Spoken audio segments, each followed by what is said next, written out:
by Kirk Norman, and also get to be joined by Mark Judson for this game. The New City softball coach will be with us for the next game, which features the Bombers. Well, let's start with you, Kirk. We were here, not here, but in Sapulpa last year. That's right. When Carl Albert got to this point, got to a quarterfinal matchup, lost in extra innings against Pryor. So everything they've done this year is to get back to this point, and this is where this is the hurdle they now need to clear, basically. That's exactly right, Jordan. And it was for the Carl Albert Titans, it was a disappointing standard. And we want to come back and redeem ourselves this year, make sure that we pick up where the team left off a couple of years ago and take it all the way to the state championship. And that will be a record-breaking year for the Carl Albert Titans if the Titans can pull off these next 3 games and get to where we expect to be. And that's the home of champions here for Carl Albert High School.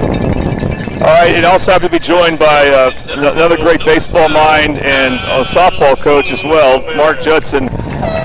Coach, one of the things that's unique here is playing at 11 a.m. And what's it like when for baseball or softball teams who are used to playing in the afternoon to kind of switching things up and playing in the morning?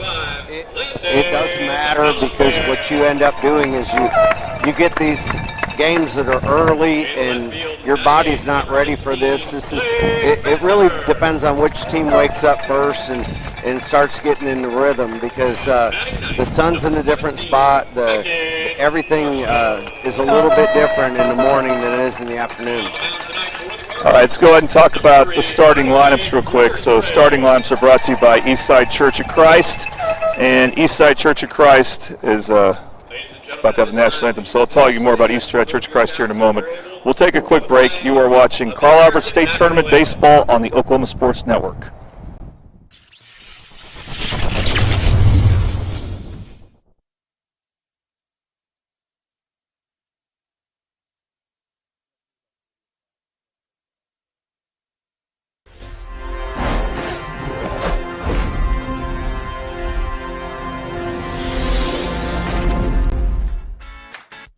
Download our free apps on Apple and Android devices.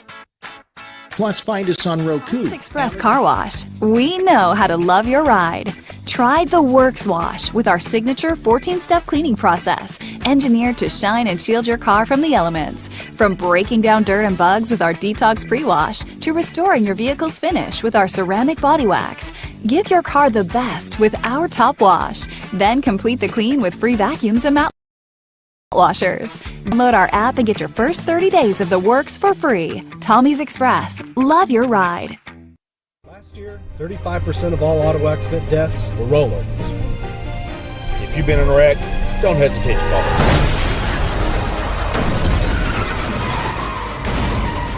This is why you need our number in your phone. This could be you. When you call our firm, you're going to get one of us, not some paralegal or office manager. Most lawyers, they take more money than their clients. Welcome back to the Carl Albert Titan quarterfinal of the Oklahoma Sports Network. They're playing a familiar opponent in Collinsville. Let's go ahead and go over the Carl Albert starters, again brought to you by Eastside Church of Christ. Here is their batting order, and leading off is Peyton Lockridge, who's in right field. Jordan Hawkins bats second. He moved to center field. Jackson Webster, third place hitter, in left field. So the outfielders start things out for Carl Albert. Joaquin Golden, first baseman and cleanup hitter. Lane Sexton batting fifth at shortstop. Cannon England will catch today, batting sixth. Bo Davis is the designated hitter, batting seventh. Peyton Reed is at second base, batting eighth. And Mac Murphy will round out the batting order, playing third base and batting ninth. Let's go ahead and show you the Carl Albert Titan fielders.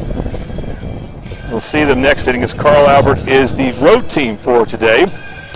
But the fielders look like this. Of course, we already said their names. From the outfield, from left to right, is Jackson Webster in left, Jordan Hawkins in center, Peyton Lockridge in right.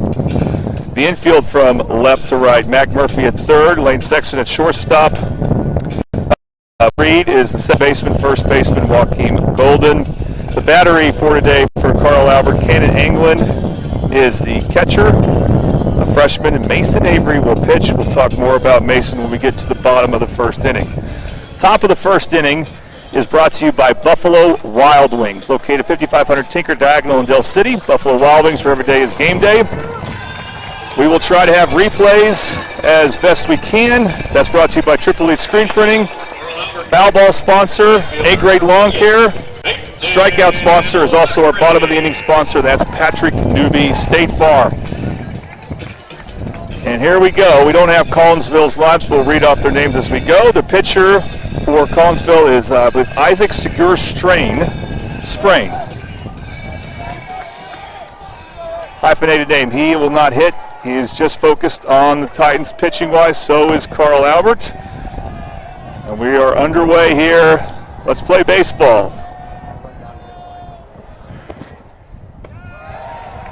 First pitch is a ball. Kirk Peyton Lockridge, he's brand new to the team this year, but he has settled in nicely as their leadoff hitter. Absolutely. Just a steady influence right there in that first spot. Has been good at getting on base. He just took another ball outside. The first one was high. So 2-0 the count. There's the first strike, inside corner. They don't get any cleaner than that one. I mean, that was... That's no Peyton being patient. Absolutely. Segur Sprain. Throws strike 2. Yeah, that was a little curveball curving to the outside. Looked like it was going to be a little bit high, curved down and to the right, came right in. 2-2's the count. Now Lockridge has to protect the plate. Takes his first swing, and he will strike out. The pitch is dropped, but it'll be an easy play. Catcher to first base for out number 1. Chris Weinberger is the catcher for Collinsville, throwing it out to Talon Rush, and we are 1 away here. So here comes Jordan Hawkins. And he's a very versatile player. He was mainly a first baseman last year, played a lot of third base this season, and is now in center field. Another guy that's just a good all-around athlete. Yes, we've seen him in basketball and in baseball. You see the first pitch.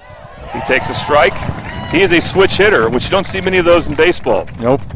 And that actually looked a little bit high. I know why Jordan held off of that, but, you know, it is what the man calls it is.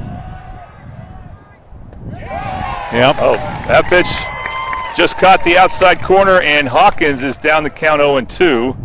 So that's 5 straight strikes thrown by Segur Sprain of Collinsville. He's going to try to make it 6. Now the pitch is high. 1-2 the count. Jackson Webster on deck. A speedy trio to start things off for Carl Albert. 1-2. Low, and again we got an even count, 2-2. So far we've seen a patient approach from the top of the order from the Titans.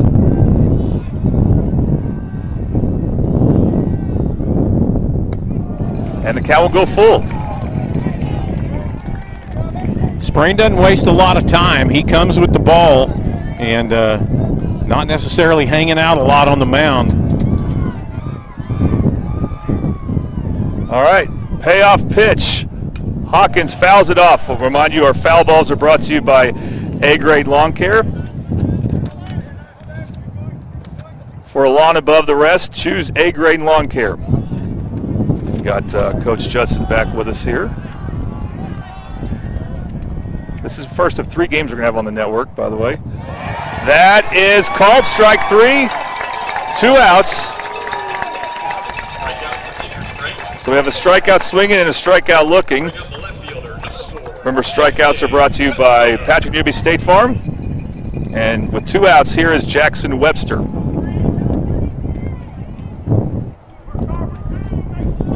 Looked like just a fastball there. Yeah, I think it was. I think it was just right down to Pike. That one's a little outside and high. Nothing new, though, about Jackson showing bunt. Nope. But you can't assume he won't, even though he's not just showing sometimes. Sometimes he is, sometimes he isn't. Takes an inside pitch there. Count goes 2-0. Of course, Jackson Webster had a memorable quarterfinal last year when he ran into that left field wall, and the left field wall has never been the same since. Left a permanent indention right there. Showing bunt again, bunts through, and that's a strike.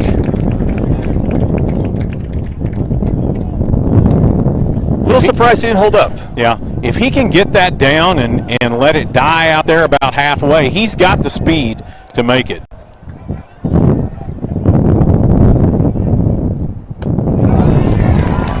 Caught that outside.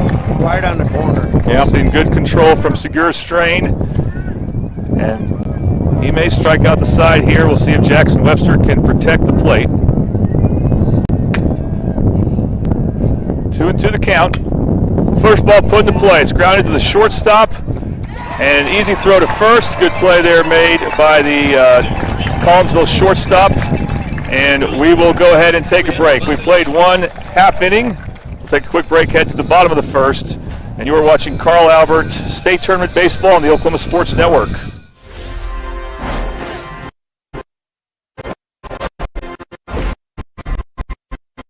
Tommy's Express Car Wash. Isn't just where you live, it's where you thrive. Elevated with a roof that reflects your standards. At Cantrell Roofing, we deliver efficiency and high-quality installations. Our A-plus BBB certified team performs the highest level of craftsmanship, and our in-house insurance adjuster handles claims fast and stress-free. Backed by 30 years of experience, our 5-star Google rating reflects the trust we've earned. The better your roof is built, the better it holds up in the Oklahoma weather. Remember, got hail? Call Cantrell. All auto accident deaths were rolling. You need our number in your phone. This could be you!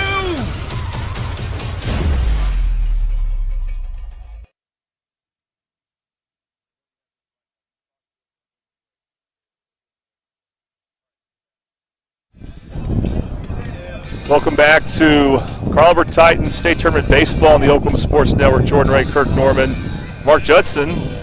Got a full cast here. We also have Blake Unruh, a baseball player in his own right, producing for us. And we are now in the bottom of the first inning, which is every bottom of the inning is brought to you by Patrick Newby State Farm. Please scan the QR code, get a free quote from Patrick Newby State Farm, serving the Midwest City community since 1978.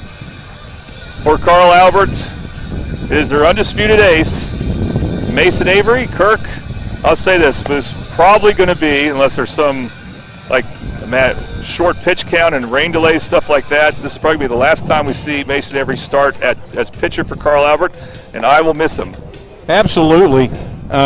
First of all, just a great young man, and one of those guys that is fun to talk to, has been around the program a long time, and a very consistent pitcher, and has just been one of those guys that has come in, embraced the program, accepted the standard, and has again done a great job this year. Carl Albert and Collinsville have met many times in the state tournament. Right fielder number 19, Hayden Cook. And so this is the fifth time, actually. They didn't meet last year, but they met 2 years ago in the semifinals. And the winning pitcher for Carl Albert against Collinsville 2 years ago was this young man, Mason Avery. This is when he kind of made his mark as a legitimate starter. First pitch is inside. The batter is Caden Cups, the right fielder for Collinsville.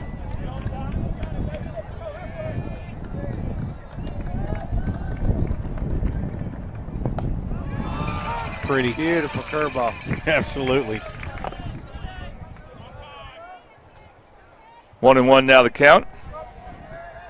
I like that high curveball for a strike.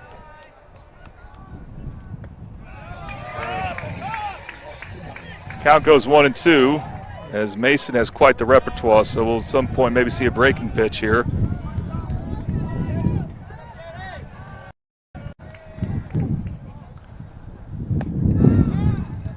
Late call, but it's definitely called there. Strikeout for Mason Avery. Come back with that basketball after the two curveballs.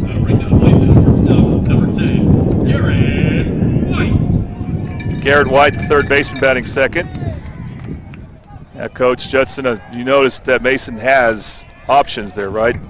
Oh, yeah.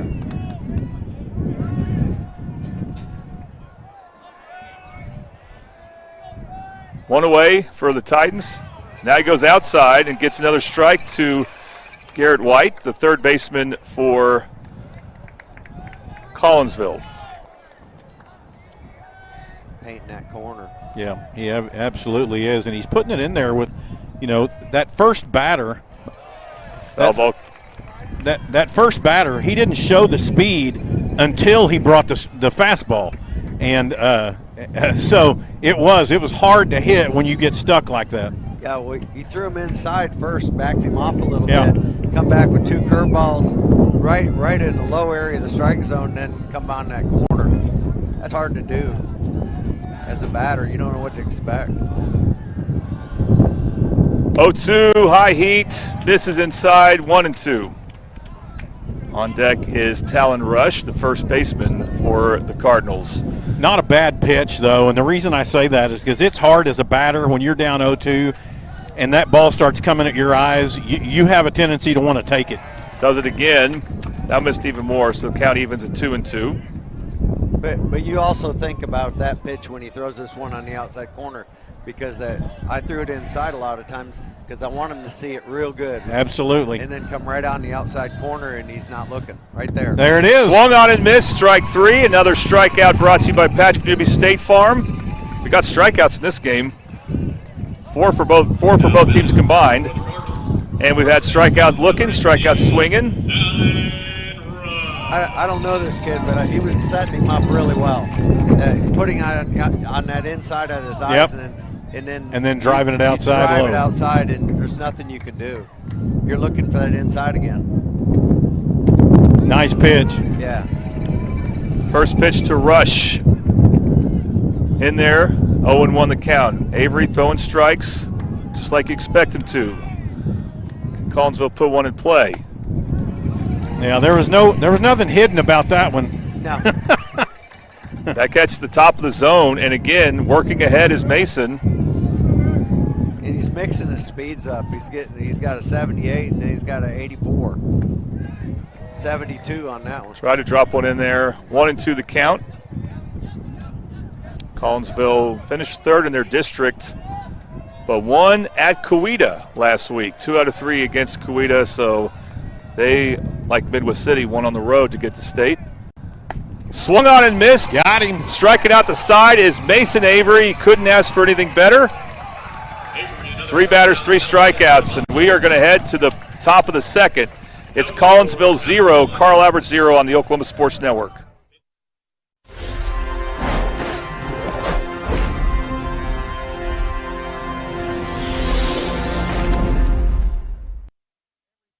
At Tommy's Express Car Wash, we know how to love your ride.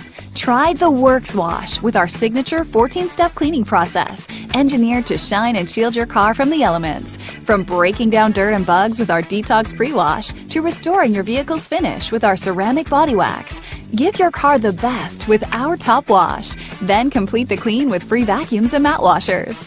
Download our app and get your first 30 days of the works for free. Tommy's Express. Love your ride.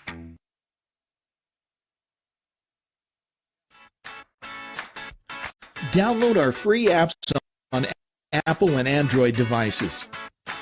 Plus, find us on Roku, Amazon Fire, and Apple TV. Search Oklahoma Sports Network and watch from anywhere.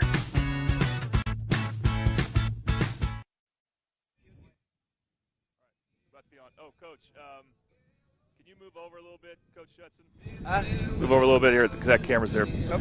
Sorry, guys, we're getting adjusted. We're outside here at Owasso High School. Nice turf field. Yeah. But, of course, being outside, we got a few elements to battle. Wind and sun mostly. It's a beautiful day, but the wind and the sun can make things challenging. You know, it's interesting, too. I mean, the wind is blowing out. I'm going to say it's gusting 15 to 20 miles an hour, especially up here. We're up high from the field, and so if you get a ball up and it's got a little gumption to it, it's going to go. Yeah, that gives you a good chance of getting it. Now you got to get it in the left field. Yeah. If you're going right, it's going to knock it down, but that left field fence is prime for a windy ball. Carl Albert cleanup hitter Joaquin Bolden takes the ball, 1-0. Now he puts one in play. Center field. Trouble. Actually taken by the Collinsville right fielder, which is Caden Cups. So out number 1 in this inning. Real quick, even though he only saw a couple pitches, I want to go ahead and acknowledge I had been, thanks to a typo, mistakenly calling Joaquin Boldham for a few games. Yeah, I want to apologize to the family, the Golden family. He's a Golden boy, very good, promising young hitter, even though he flies out there. That center fielder's cheating a little bit over because of the wind, I guarantee. Yep. And that's why the right fielder got that ball. Lane Sexton now up to bat. He's been a steady player, everyday shortstop, batting fifth. And he could put one. He could drive one. That was going to get the hole there. And will that hit the gap? Yes, it does. It should be at least 2 for Lane Sexton as he gets between the right and center fielder. Make it 3 for Lane Sexton as he will slide into third with a triple. If we can show you the replay, Blake, it may be hard, I know, because we're still adjusting things, but that would be a Triple H screen printing replay. Beautiful hit. A triple in the right center field gap for Lane Sexton.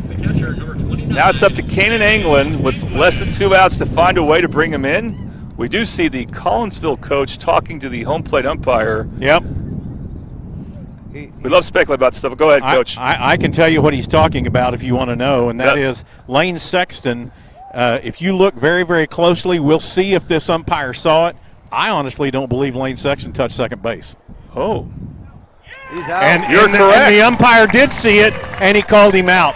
He did not get his foot on that base. He looked like he stepped over it. Yep. I've seen that. He absolutely did. He just turned too hard. I was just hoping that we'd get a pitch in. Yeah. And then I was going to bring that up. Well, he'd have been luckier if it would have bounced over like it looked like it was good. Absolutely. And then he would have been standing at second. Tony Reeder, of course, for Collinsville, one of the best coaches in the business, and he and his staff were all over that one. So there's 2 outs now. I guess you call that a single or a double with a strike. You got to call it double, I think. Right. But out on the base pass because he didn't touch second. That's a huge mistake. Yeah. Oh, massive, especially in his first at bat. Nice hit. Yep. But it is what it is, and if you're not going to take the details, will kill you in a game. 2-0 count to Ken Angle. He drives one to right field. Will it stay in? Oh, beautiful catch. And making the diving just like that, the inning is over. Well, Carl Albert put the ball in play. Thought they hit the ball well, but for different reasons, they couldn't make it work into runs. So they actually end up going 1-2-3 in this inning. Coming up, we'll see if Mason Avery can make a 1-2-3 for the 4-5-6 hitter for Collinsville. We'll be back with more on the Oklahoma Sports Network.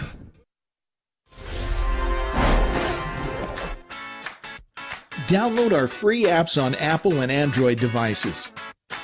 Plus, find us on Roku, Amazon Fire, and Apple TV. Search Oklahoma Sports Network. Last year, 35% of all auto accident deaths were rollovers.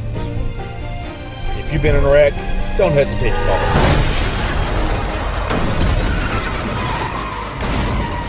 This is why you need our number in your phone. This could be you. When you call our firm, you're going to get one of us, not some paralegal or office manager. Most lawyers, they take more money than their clients. Most of the time, a lot more. We don't, and we guarantee it.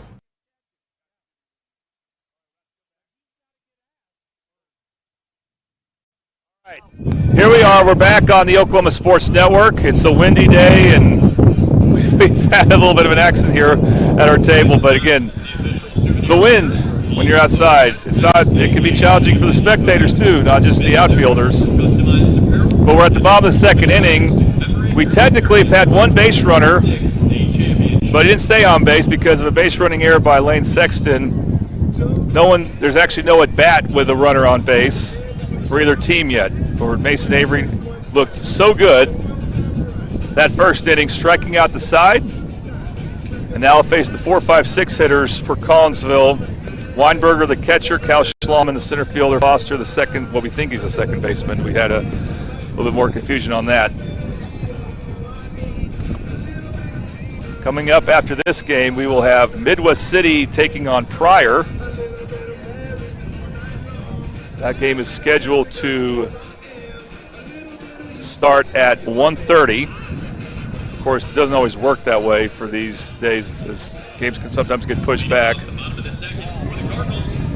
And then after that, scheduled at 4 o'clock, is Newcastle taking on Claremore, and we'll have that game for you as well. All right, Weinberger digs in, and here we're ready to start the bottom of the second inning, brought to you by Patrick Newby. Another swing and miss as Mason Avery continues to show he's got his good stuff right now.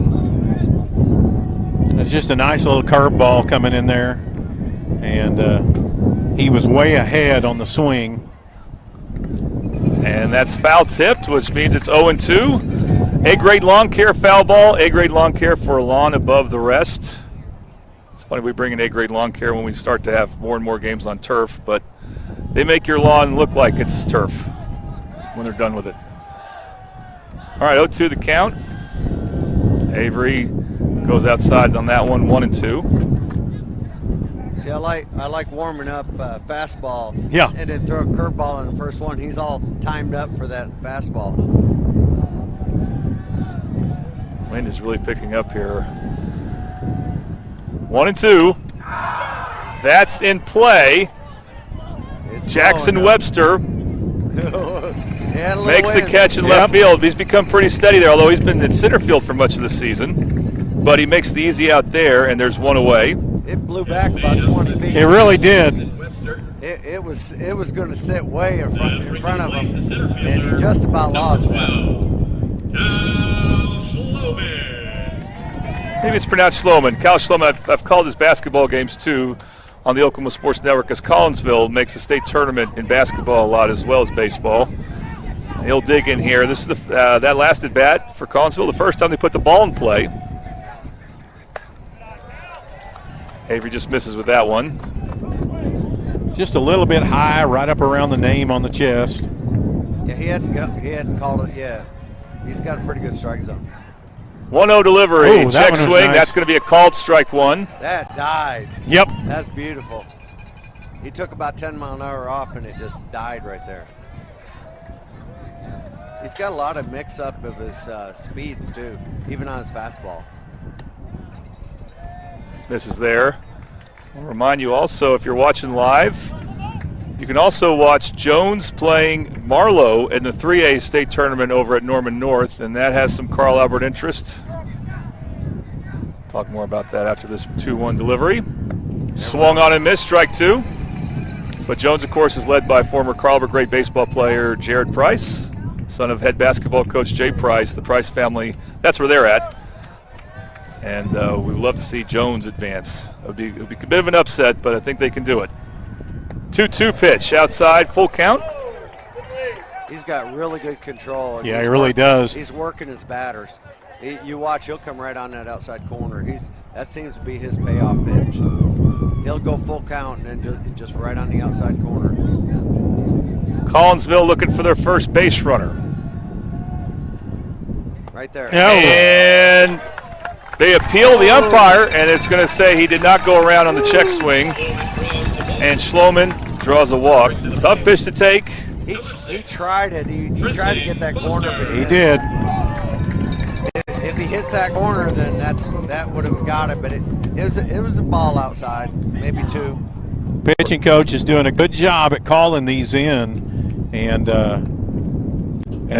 Mason's doing a great job at placing them. Yeah, he's basically trying to go two strikes, 2 balls, and then the payoff pitch. And he doesn't want to go. He don't mind going full count either. No. Here's Trenton Foster, one of the middle infielders. We have 2 second basemen on our list. So I'm not sure which one's the shortstop yet, but we'll get that figured out. We're going to figure that out. Yeah. But this pitch is inside, ball 1. And Schloman, a basketball player and center fielder, he may think about running, but we'll see. Goes back outside and misses there. Well, Cannon Anglin is the freshman behind the plate, and he's got an arm. And it's not that he hasn't been run on, but he does a good job at getting it down to second base. So we'll see how that plays out. I think they're about to test it. He's got a little bit of a bigger lead. Nope. 2-0 delivery. That one is hit out of play. So a grade lawn care foul ball and strike 1.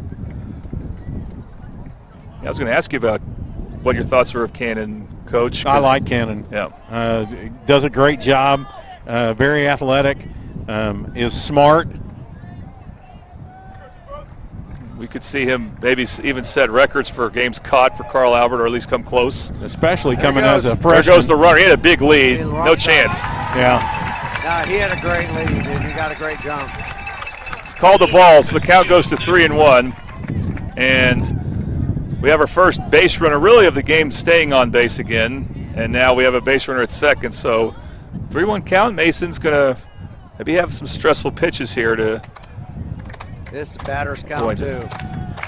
Hitters count where you know he's going to try to get this right here. Let's see if Foster goes the other way just to try to score him. Move the runner. 3-1 delivery is in there. Yep. Huh. I don't know what he was looking at. It hit No. the corner. No.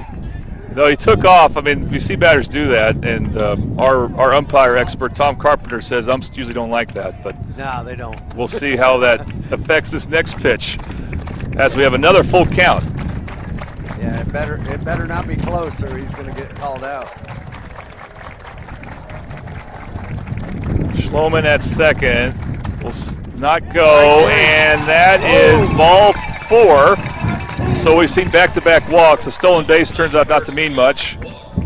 Wow, that looked like it hit the corner. Yeah, it actually did look like it hit the corner, but again, we're 20 feet higher.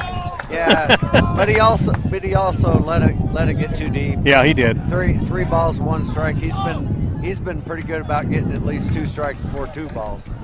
So he got a little deep in the count. It's a DH for Collinsville, Landon Hollenbach. There it is. And now he gets set in the count 0-1 with that inside strike, and that's kind of what he didn't have going for him the last at bat, as he got behind early. And really probably 15 mile an hour slower than his fastball. Yeah, hard to catch up to. Yeah, his fastball is about 84. He's threw that at 70 mile an hour, and it really cuts. That is out of play. Land's not too far from us. A great lawn care foul ball, and now Mason is in control here with an 0-2 count. Knowing him, he's not going to give you a strike right here, unless you take it.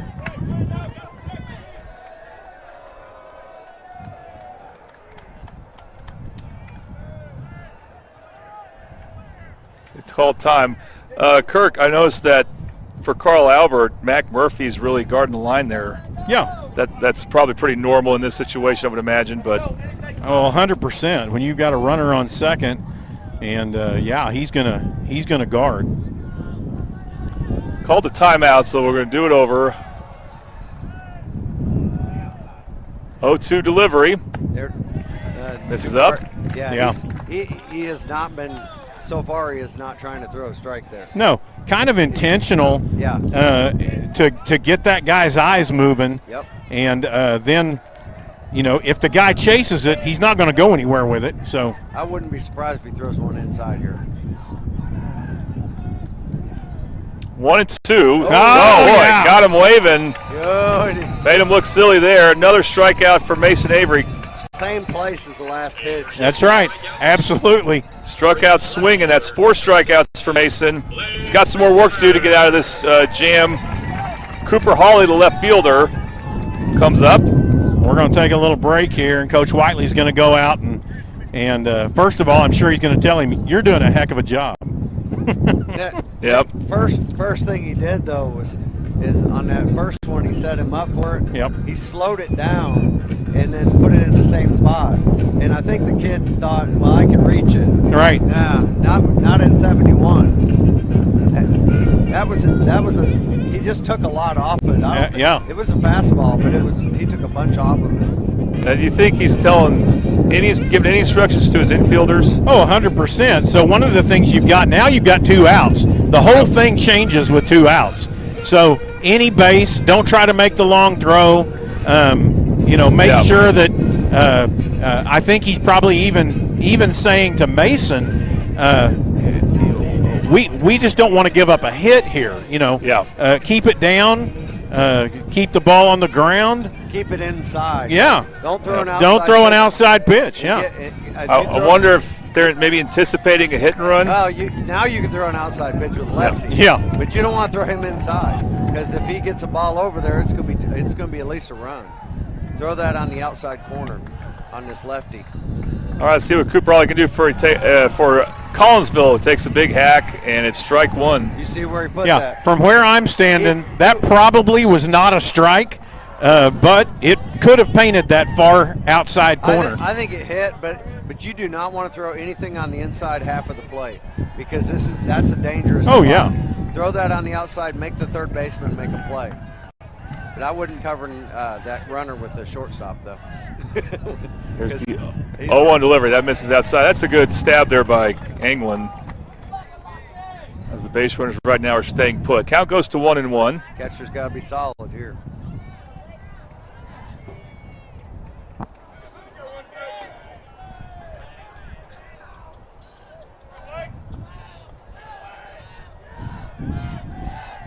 Not a huge lead for the base runners. Oh, we threw him inside. A little bit low. Yep. Missed 2-1 now the count.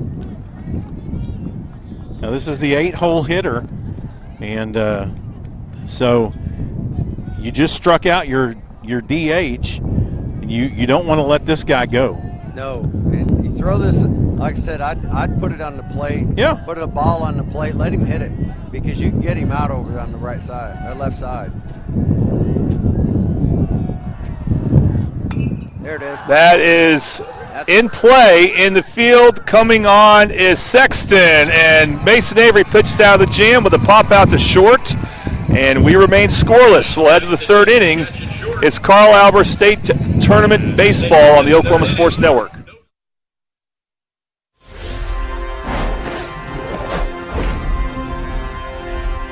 Isn't just where you live, it's where you thrive. Elevate it with a roof that reflects your standards. At Cantrell Roofing, we deliver efficiency and high-quality installations. Our A-plus BBB certified team performs the highest level of craftsmanship, and our in-house insurance adjuster handles claims fast and stress-free. Backed by 30 years of experience, our 5-star Google rating reflects the trust we've earned. The better your roof is built, the better it holds up in the Oklahoma weather. Remember, God hail, call class. College is a journey. It's meeting new people and making new friendships that will last a lifetime. It's learning from professors who care about you and your success. And finding out it can be really fun and rewarding. It's discovering that thing you want to do for the rest of your life. Cameron University is all about helping you grow and succeed. Because your success is our success.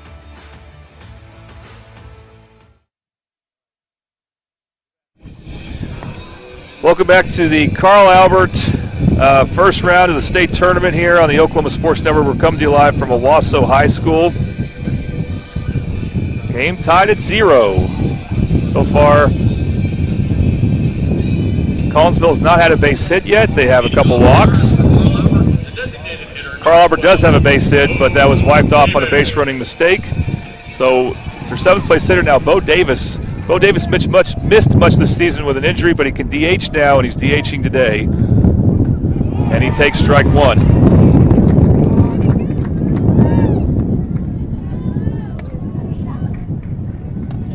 Okay, so that lineup that we got from Collinsville earlier, the difference is Garrett White is at shortstop now. That's number 10, and Trenton Foster is at third base. That's the difference. Okay. So Beckett Marshall still is probably at second base. I didn't get that. That's correct. Beckett Marshall's at second base. Got that figured out in between innings there. Yeah, 1-2 now the count to Bo Davis. As a pitcher, I can tell you want the breaking ball works really well in this wind because it does give it a little bit of push. You just got to make sure it's not on the inside corner. Boy, swung at that high heat and missed. And we've seen some really good pitching from the Collinsville pitcher, of course, that being Isaac Segur Sprain, one away. And here is both designated hitters, one from each team, have now gone down to strikeout. They announced back Murphy. I thought Peyton Reed was the next batter, but we may have gotten that wrong. That is Mac Murphy batting. 1-0 the count. That means Peyton Reed should be on the on-deck circle. Yep. Murphy puts it in play. Hey, burn him. And the center fielder had a jump for that, as that carried a lot more than I thought it was going to carry. It didn't sound very loud. I thought he was going to back up a little bit, and he decided to stay put. And he just about got one to the fence. So there's 2 outs. And here's Peyton Reed, who's steady the second base job for Carl Albert. He got good hops. Yeah, I think it surprised the center fielder Schloman. It was still going up, and I was like, uh-oh. Well, he's a basketball player, too. Talking about the Collinsville center fielder as Reed takes a first pitch strike. Yeah, with that jump, I can guarantee that is. You hear the wind, not much we can do. Ground ball right to the shortstop. He'll make a quick throw to first. Is it time? And Kirk reminded, who is the shortstop for? It is shortstop is that is Garrett White. All right. Yeah. Made it interesting over on first. Good dig. Yep. Good dig by the first baseman Rush for Collinsville. All right. Still scoreless as we will now head to the bottom of the third on the Oklahoma Sports Network.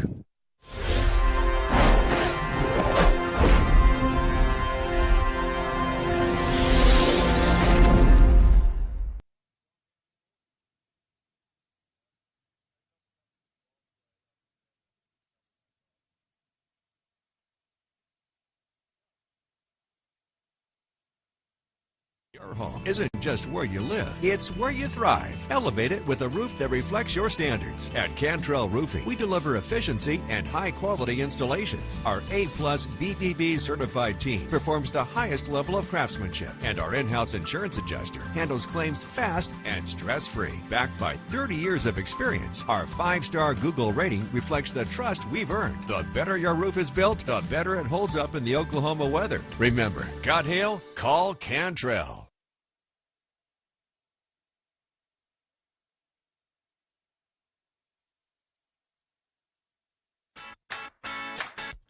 Download our free apps on Apple and Android devices.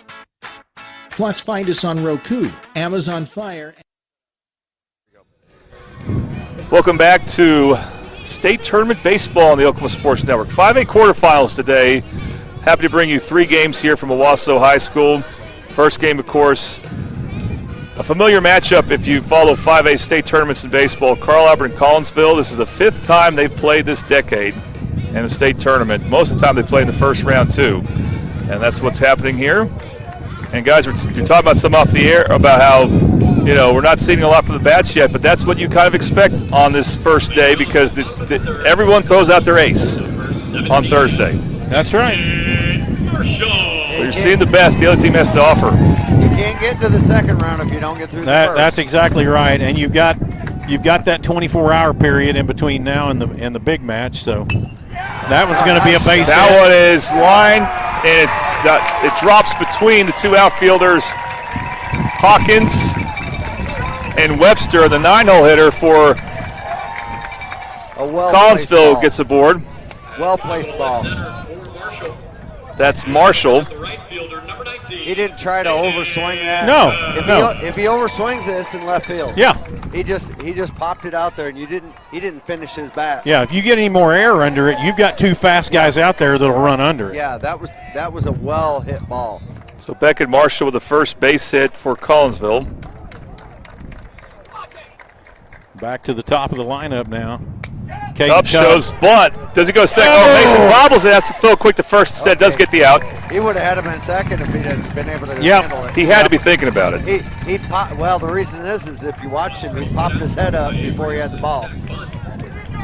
You know, he had, instead of having his head down to get the ball, he popped his head up to make the next play. You got to make the first one first. Yep.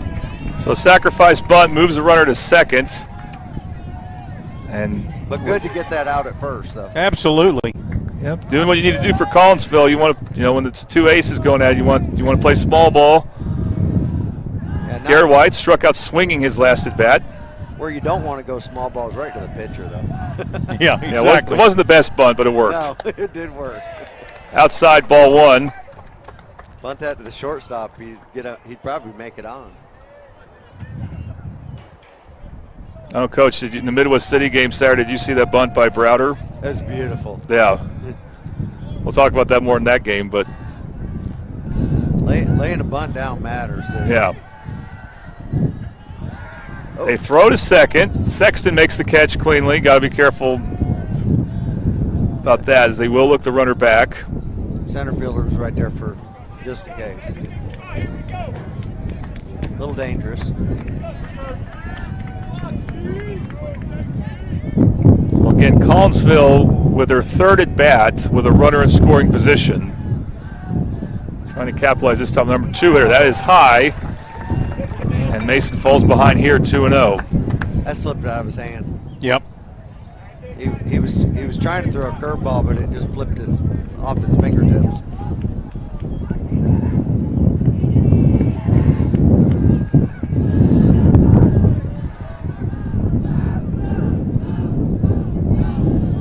So hitters count here. Avery pitching to White. Almost hit White. He's struggling. 3-0. I starting to labor some. First base is open. Not that you want to walk him.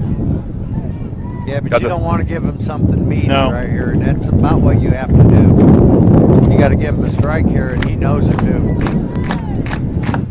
Anything right side or in the gap is a run. There's strike. 3-0 pitch in there. Will he do that again as the count goes to 3-1? Now you would expect White to look to swing. Yeah, he's going to be swinging here. If it's anywhere close. They're telling him to put it in play.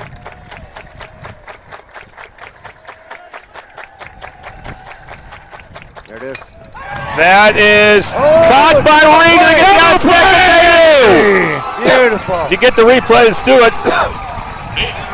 Huge base. Absolutely. Huge mistake. A line out that is a 4-6 double play. And Carl Albert gets a double play. Never a bad time for one, but you love the timing there. And we played 3, still scoreless, between Carl Albert and Collinsville on the Oklahoma Sports Network. Last year, 35% of all auto accident deaths were rollovers. If you've been in a wreck, don't hesitate to call us.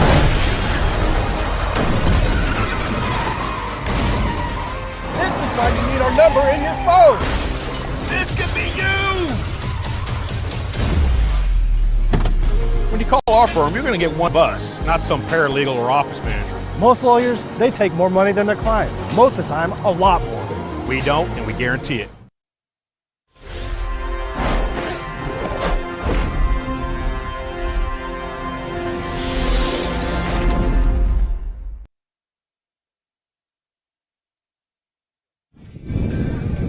We are now at the top of the 4th inning here on the Oklahoma Sports Network. Jordan Ray, happy to be joined by Kirk Norman, Mark Judson, Blake Unruh producing. Game is tied at 0. This is the Buffalo Wild Wings top of the 4th inning. Patrick Newby takes care of the bottom of the inning. Buffalo Wild Wings in Del City, 5500 Tinker Diagonal, where every day is game day. 0-0, but it's been an eventful 0-0 game, guys. Yep. 0-0, and you know, we're coming back up for our second time around. We've had a chance to see this pitcher. This pitcher has put us down in order for the first 3 innings, and so now it's time to come up and make some things happen. Both teams have had runners that should have been in scoring position. Yeah, absolutely. And you got to get it done. There we go. Lockridge, he could give this a challenge. The throw from second base is good, though. As Lockridge trips after he touched first, he looks to be okay. That was smart. Well, never mind. He's hobbling. We hate to see that. That was smart. The pitcher was going to try to take that. He would have tipped it. Yep. He thought he was safe, too, did Peyton? If you look at the way he reached down and he looked at it, he said, nope, and he pulled his glove back real quick. He knew better. So that was Marshall who made the great throw for Collinsville. And we'll just see if I'm sure Peyton Lockridge will try hard to stay in this game. He's going to play right field. We'll see what that looks like, as he was hobbling a bit for the second out. So he's now 0 for 2. Hawkins, that pitch goes over, off the glove of Weinberger, the Collinsville catcher. The count is 1-0. Hawkins struck out looking his last at bat.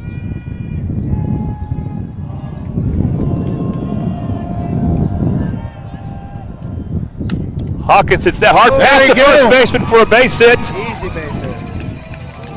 That's a nice hit ball. And this time we'll see a base hit where the base runner stays on. So Jordan Hawkins, with one out, is at first base now. And a game with the pitching being this good, we'll see if they send Jordan at some point. Yeah, look at the steal here. He's got little wheels. Yeah, he's got the wheels. He's got enough to make it happen. This catcher, watching him warm up, he's got a rifle for an arm. Yeah, and I have a feeling it might be tested here. Not on this pitch. Jackson Webster, who can maybe look to bunt, like you see there. And well, let's stay. Nope, goes foul easily. Close. For a second, I thought it might roll down the line. That was a perfect place to put it. Absolutely. You got the first baseman stuck. The pitcher's got to work off the mound then. And had it stayed fair, that was a sweet little bunt. Yeah. If he does 2 feet over, he's going to walk on first. Yep. Because like you said, the first baseman can't come up and get it. So what will they call now that it's 0-1 with that A-grade lawn care foul ball? That's bunted again. He's close enough. He is showing it. Pulls back. Hawkins running on his own, and he is in time easily. Ooh, he almost slid too early. He slid a little bit early, but he got there in time. He was barely there when that ball got there because he slid early. Yeah. I think he might have been playing the wind. He just didn't have that much wind. Well, he's not used to this turf. No. Yeah. Well, actually, this is the same turf we have at home. Oh, it's the same. Same company. Yeah. Yeah. It looked like he played it a little bit soft on that. Yeah, as a first-year coach, we had Midwest City had the same turf field as well. I know you're getting yours for softball. That's a bunt. Oh, and he should have let that go foul. Yep, that one might have rolled. He stays in play. He should have let it go foul. Yep, that one might have rolled outside the third baseline. I would want my third baseman to back up and let it go foul because there is no way you're going to get that runner at first. That's Trenton Foster, and I don't get why he did that. Yeah, that was a head scratcher there. He came up 10 feet to get that, yeah. And it was going to go foul. And you're not going to throw Jackson Webster out from there, that's for sure. If Collinsville had the third base dugout, he would have let that go foul because he'd been being yelled at. But nobody yelled at him over there. I would think Webster will try to take second here pretty quickly, but we'll see. I bet he goes on this pitch. They are holding him on. Golden takes strike one inside. They needed that pitch as Collinsville's there now in their first time they've had a jam going with speedy runners on the bases, less than 2 outs. And Golden has the power to drive in these two and maybe even himself. So 0-1 now the count. It got away from the catcher. That will move Jackson Webster up to second. Jordan Hawkins thought better of going there. That's called pressure right there. Yep. Catcher was feeling the pressure about where to throw it instead of watching the ball into the glove. And it missed the zone, so it's 1-1. Yeah, it was well outside or well inside on Joaquin Golden. Yep. See how Collinsville approaches this now with first base open. 1-1 the count. 2 runners in scoring position. Foul ball. Now he's behind the count 1-2 as that's an A-grade lawn care foul ball. You know, if you just get back to the basics, and I know I say this every game that I call, but base hits score runs. You don't have to knock it over the fence. No, just a base hit. We'll see if he protects the play well. Or go small ball right here. Yeah. And force them to make a play. You go small ball here, you probably get a run. Catcher motions high. That should score a run. We'll see if they get the out at first. They do, but Golden does his job. An RBI ground out, and Carl Albert leads 1-0. Jordan Hawkins comes around and scores. Jackson Webster stays at second. And that may be a big boost for Mason, just having that run. I really thought that runner on second should have got a little bit of a bigger lead and get to third. I think he had it because they had to dig it out too. Yeah. Then you can bunt him in too. Well, you can't bunt him in now. I figured with one out they would have bunted, but it worked. Well, Lane Sexton.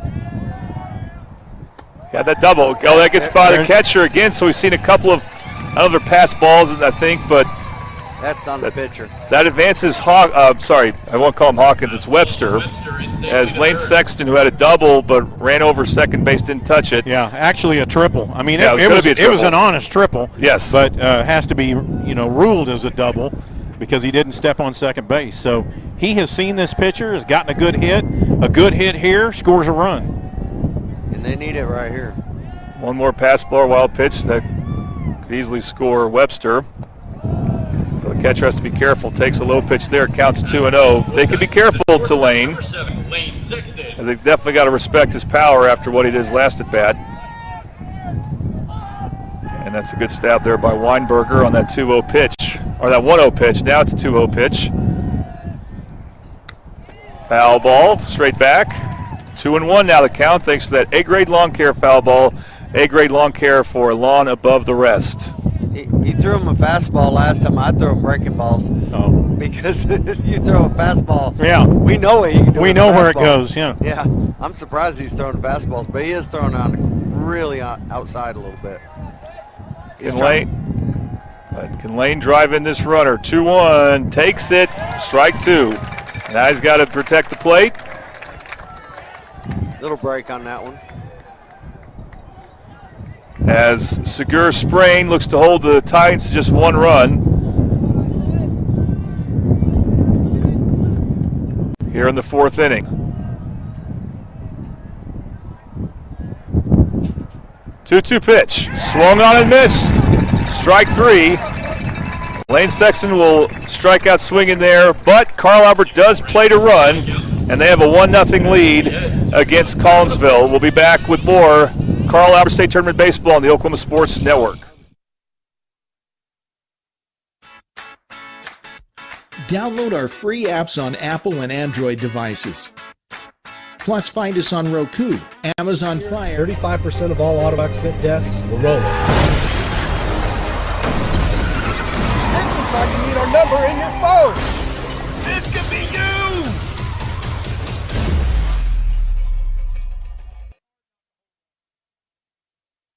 Your home isn't just where you live, it's where you thrive. Elevate it with a roof that reflects your standards. At Cantrell Roofing, we deliver efficiency and high-quality installations. Our A-plus BBB certified team performs the highest level of craftsmanship, and our in-house insurance adjuster handles claims fast and stress-free. Backed by 30 years of experience, our 5-star Google rating reflects the trust we've earned. The better your roof is built, the better it holds up in the Oklahoma weather. Remember, got hail? Call Cantrell.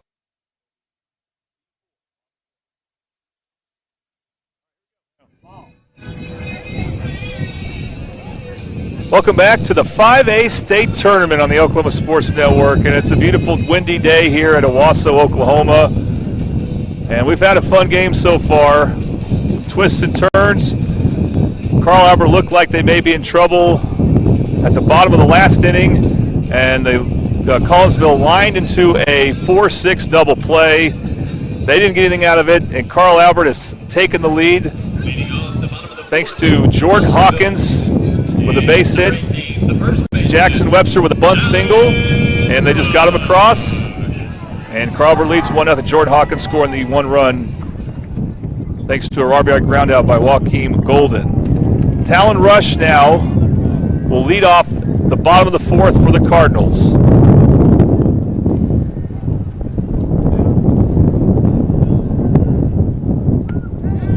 Nice ball. Nice ball. Painted that outside of the plate. Didn't have a lot of speed on it. Kind of kept him stuck there. As you can tell, the wind once again is having one of its moments. Doesn't really mean anything to That's a perfect the pitcher pitch. right there. That's a perfect pitch to play in that, but you got to keep it down. Yeah. If he keeps it down, it tails in towards the batter because it was on the outside. I think that's what he was trying to do. 1-1. That is put in play to center. Jordan Hawkins is there, gets it easily for out number one. In the last couple innings, we've seen Mason pitch more to contact. He does his job there. Number 1, Chris Here's the catcher, Chris Weinberger, who flew out to left field his last at bat. One out here.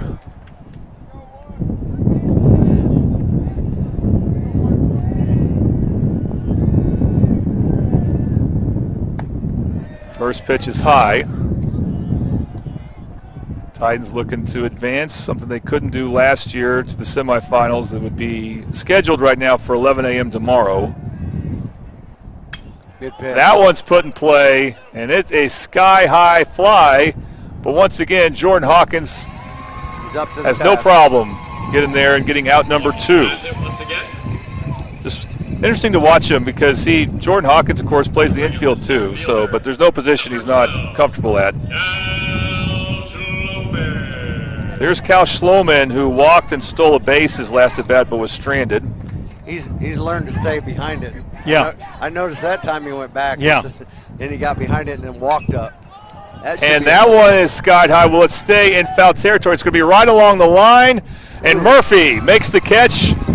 That blew no problem there. That blew 6 feet too. It did. Boy, we saw some of the highest fly balls this inning, but you couldn't ask for anything more. It's 3 simple outs for Mason Avery and the Titans. We'll head to the top of the 5th. Carl Albert is closing in, but they got some work to do. 1-0 the score on the Oklahoma Sports Network. Tommy's Express Car Wash. We know how to love your ride. Try the Works Wash with our signature 14-step cleaning process, engineered to shine and shield your car from the elements. From breaking down dirt and bugs with our Detox Pre-Wash to restoring your vehicle's finish with our ceramic body wax. Give your car the best with our Top Wash. Then complete the clean with free vacuums and mat washers. Download our app and get your first 30 days of the works for free. Tommy's Express. Love your ride. Download our free apps on Apple and Android devices. Plus, find us on Roku, Amazon Fire, and Apple TV. Search Oklahoma Sports Network and watch from anywhere.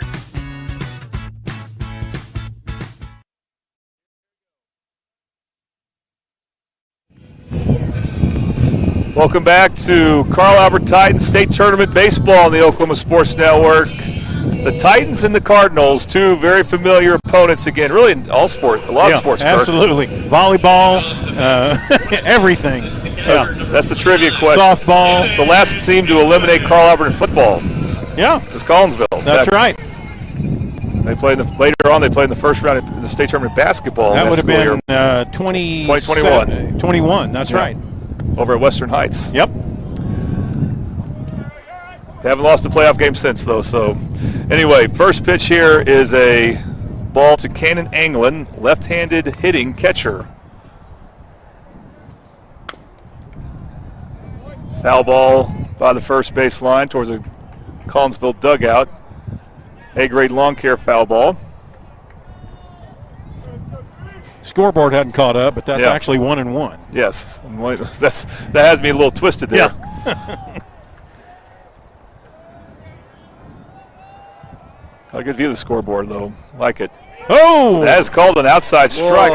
I think it's called strike. Yeah. No, it definitely was called strike. I have no idea how. Me either. That was in the batter's box. 1-2 the count, so we'll see if Anglin I think that's the first one. Hang in there, protect the plate as he's behind. Now that they update the scoreboard correctly. 1-2. Foul ball again. A-grade lawn care foul ball. The pitch count heading this inning was almost even. Mason Avery's thrown 50 pitches. And for Collinsville heading into this inning, Segur Sprain at 47. Not surprising given the score. That misses. 2-2 the count. Anglin will be followed by Bo Davis and Mac Murphy.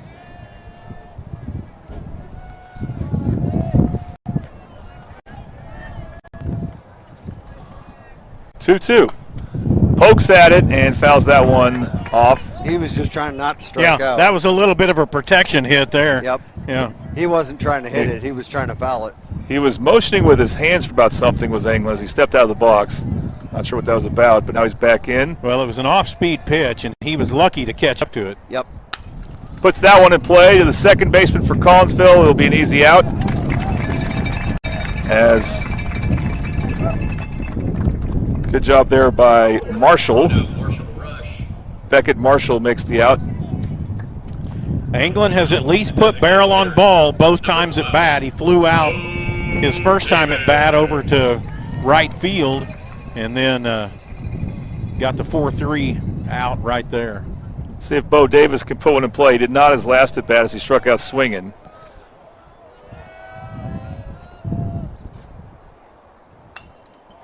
Tried to, but that will be fouled off. Hear the trailer behind us. Yeah, that's back in the ag yard. And it also has a little bit of everything. Big hack there, and the count now goes 0-2 as he swings and misses. Go from a breaking ball to a 77-mile-an-hour fastball. It will throw a batter off a little.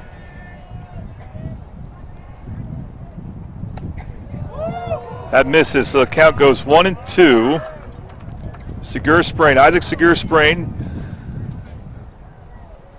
This pitch very good against Carl Albert, giving up one run that was not on a hit, although hits led that run nevertheless. Yeah, that was an exact pitch of where they wanted it to be. Yep. Catcher sat up outside. They wanted him to swing at it. Yep, now, trying to get him to chase. Well, now it's 2-2, so right. Now you go after him. 2-2 delivery. That is fouled in our direction, thank God for the net, although it would have gone over us, I think. A-grade lawn care foul ball. After that 84, I bet he comes back with a breaking pitch right here.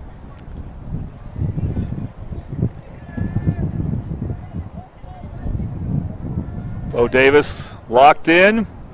2-2 pitch. Puts that one in play to left, right, left field. It's gone. Bo Davis with a home run. Change up. Wow. It's 2-0 Carl Albert. See, can we get a replay, Blake, by any chance? All right, Triple H screen printing replay.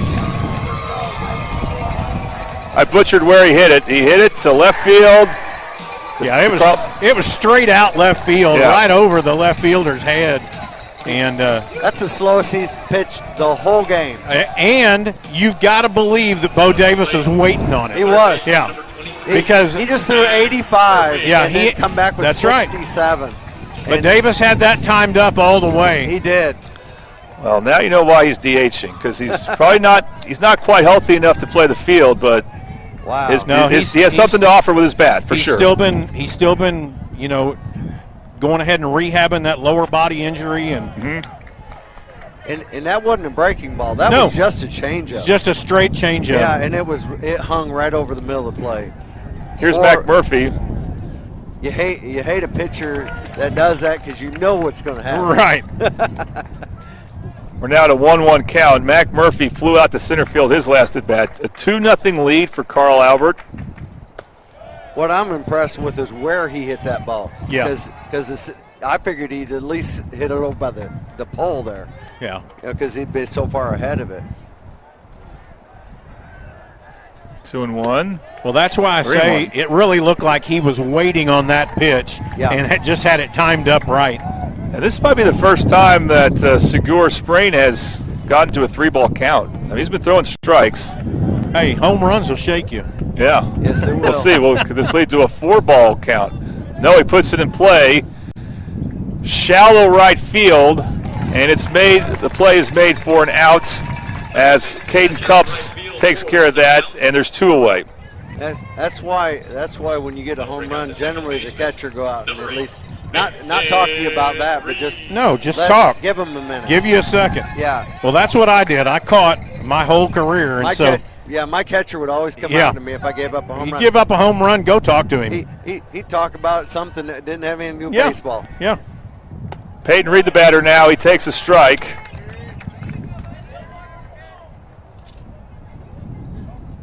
Weinbarger's doing a good job at flipping his glove into, and we talk about it in all kinds of different things.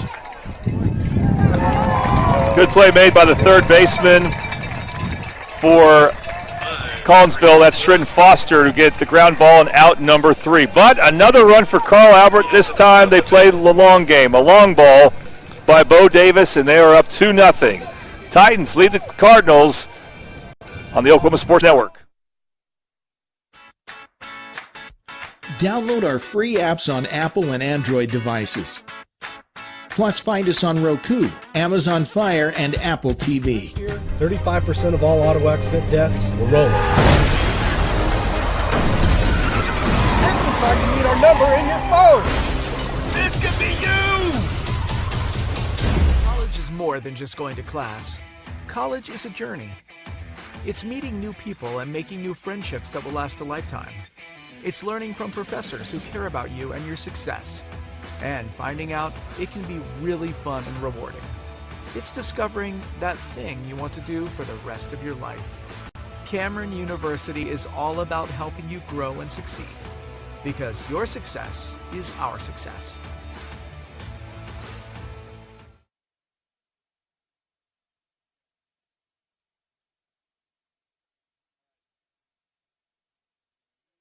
Back. Welcome back to the Oklahoma Sports Network.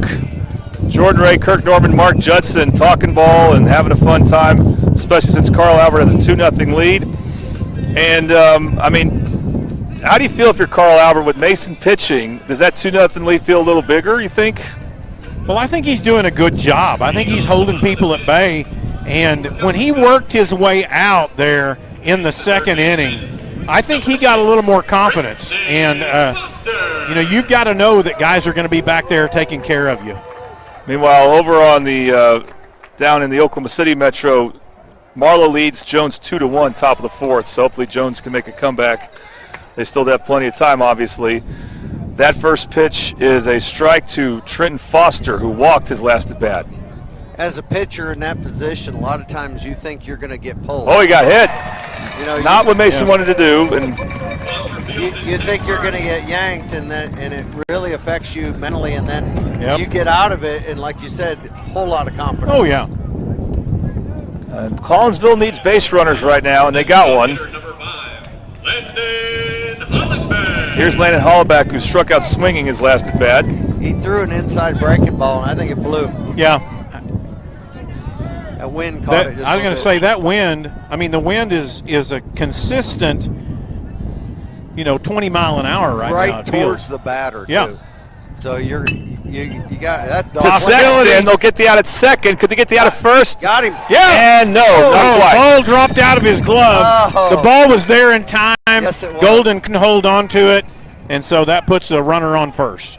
Yeah, it was there in time for sure. Yep. He had to stretch a long way to get it. I think he just couldn't hold on to it. It looked like it could have been a tailor-made double play, but these guys can run well too, and so it ends up being scored as a fielder's choice, but still got a runner on first. And one out. Blake Van Diver, I didn't have him in my lineup. Yeah, is that a pinch hitter? No, he's the left fielder. Okay. Oh. Yeah, Blake I wrote the Van wrong Diver. name down. Yeah. So they pulled the DH out. No, the DH just DH hit. Was previous batter. Yeah. Okay. Because he wrote it down. I don't know what he wrote down. Yeah, Trenton Foster got hit by. Well, they may have put a runner in. They did. They put a runner in for Hollenbeck. I'd be surprised if they don't bunt here. Just get him over there. So Blake Vandover, and I may have had the wrong name last time, thinking it was Cooper Hawley. May have wrote the wrong name down. So he popped out to shortstop. And then we have, in the number 2, they announced as a pinch runner, Cale Wise, replacing Hollenbeck. Hollenbeck can re-enter the game one time. Oh. So they have to think that the Collinsville base runner may try to make something happen on the bases now whenever you bring in pinch runner. For as much heck as I give the umps, and of course being a catcher your whole life, it's easy to give umps a hard time. But for as much, these guys have done a great job. Yeah, I think he's missed one call the whole game and on pitch. That one that was in the batter's box. Yep. That's it. But other than that, these guys have done a great job, and they've so you want to give them props where props are due. Well, just like missing second, how many umpires missed that? How many umpires? Yeah, I can guarantee the one over here on first base didn't see it. Nope. So if they don't have 3 umpires here, that's probably a triple. Yeah. That's probably a triple. Avery heading the count here, 0-2 to Van Diver. Van Diver stays alive with a grade A lawn care foul ball. Yeah, in a normal game, you got 2 umpires. You will not get that call. You won't get that call. Because he's looking over here at third. He's not looking at second base. It's a state tournament, though. You want more umpires. Yep. And you can have them as you're. Which not makes nearly as many games are being makes your played calls now. better too. Yeah. Avery looking to get the second out here, paying attention to the runner at first. Way outside, they go back to first. He gets back in time. Took a big lead there. Yes, he did. Again, the base runner is Wise. We'll see if he's a Wise base runner, but that is his actual last name. He wisely got back. Again, that's one of those things you'll do with a 2-run lead you won't do in other situations. Yep. Throw it down there? Yep. Yeah, because he wasn't that far off. No. 1-2, swung on and got him. Swung on and missed strike 3. For a second, I thought they were getting that to first, but it was foul tipped to caught. Yeah, right back in the glove. Catcher moved real quick too because it was coming down a little bit, and he just dropped his glove and caught it. He was surprised he caught it by the look on his face. Because he looked at it and I caught that. Here's Beckett Marshall, who has the only base hit so far for Collinsville. He would like another one with 2 outs. Nice. Good pitch. 0-1 now. Starting on top. He hasn't been doing that lately. Nope.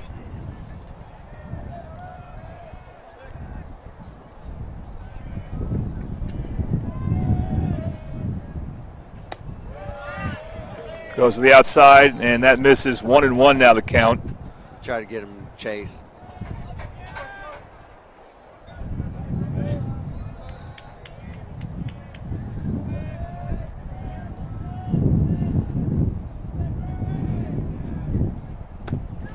Yeah. In there. That's a good location. And really, that one just had a little bit more speed on it.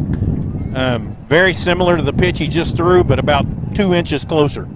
Yeah, and also a really good movement of glove, catcher's glove, because he turned it just a little bit. I think it was going to miss, and he just pulled it over. He didn't pull it, but he flipped his glove.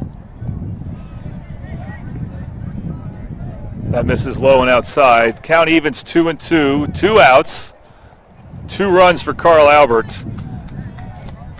Again, the pitching coach is trying to get him to chase a little bit. Yeah, he doesn't want to give him something fat right here. No. I'd go inside on him. Double play ball. Hey, you want 2 outs in there.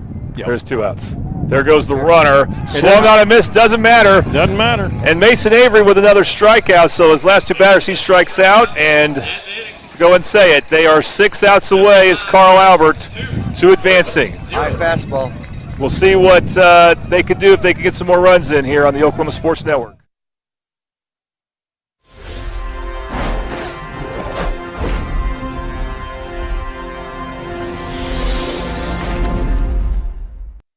At Tommy's Express Car Wash, we know how to love your ride. Try the Works Wash with our signature 14-step cleaning process, engineered to shine and shield your car from the elements. From breaking down dirt and bugs with our Detox Pre-Wash to restoring your vehicle's finish with our ceramic body wax.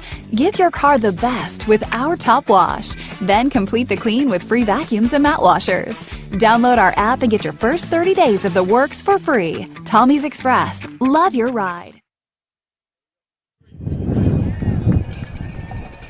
Welcome back to Carl Albert Titans State Tournament Baseball on the Oklahoma Sports Network. It's the quarterfinals. It's the Titans and Cardinals meeting again for the 5th time this decade that they played in the state tournament. Most of those games have been in the first round, like today. And Carl Albert with a 2-0 lead. We're now in the top of the 6th inning.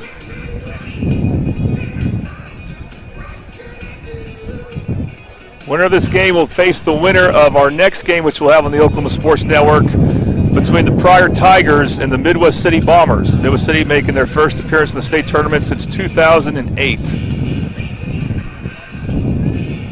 Back to the top of the lineup here for the Carl Albert Titans. So Peyton Lockridge, he hasn't had much action in right field. He grounded out to second his last at bat and was limping afterwards as he touched first a little awkwardly.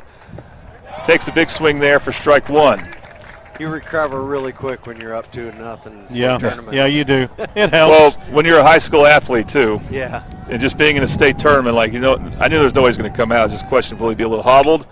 Base Lions hit. one over the second baseman for a base hit. It looks like he's running okay. Yep. And we wouldn't be surprised to see Peyton try to steal second here in a bit.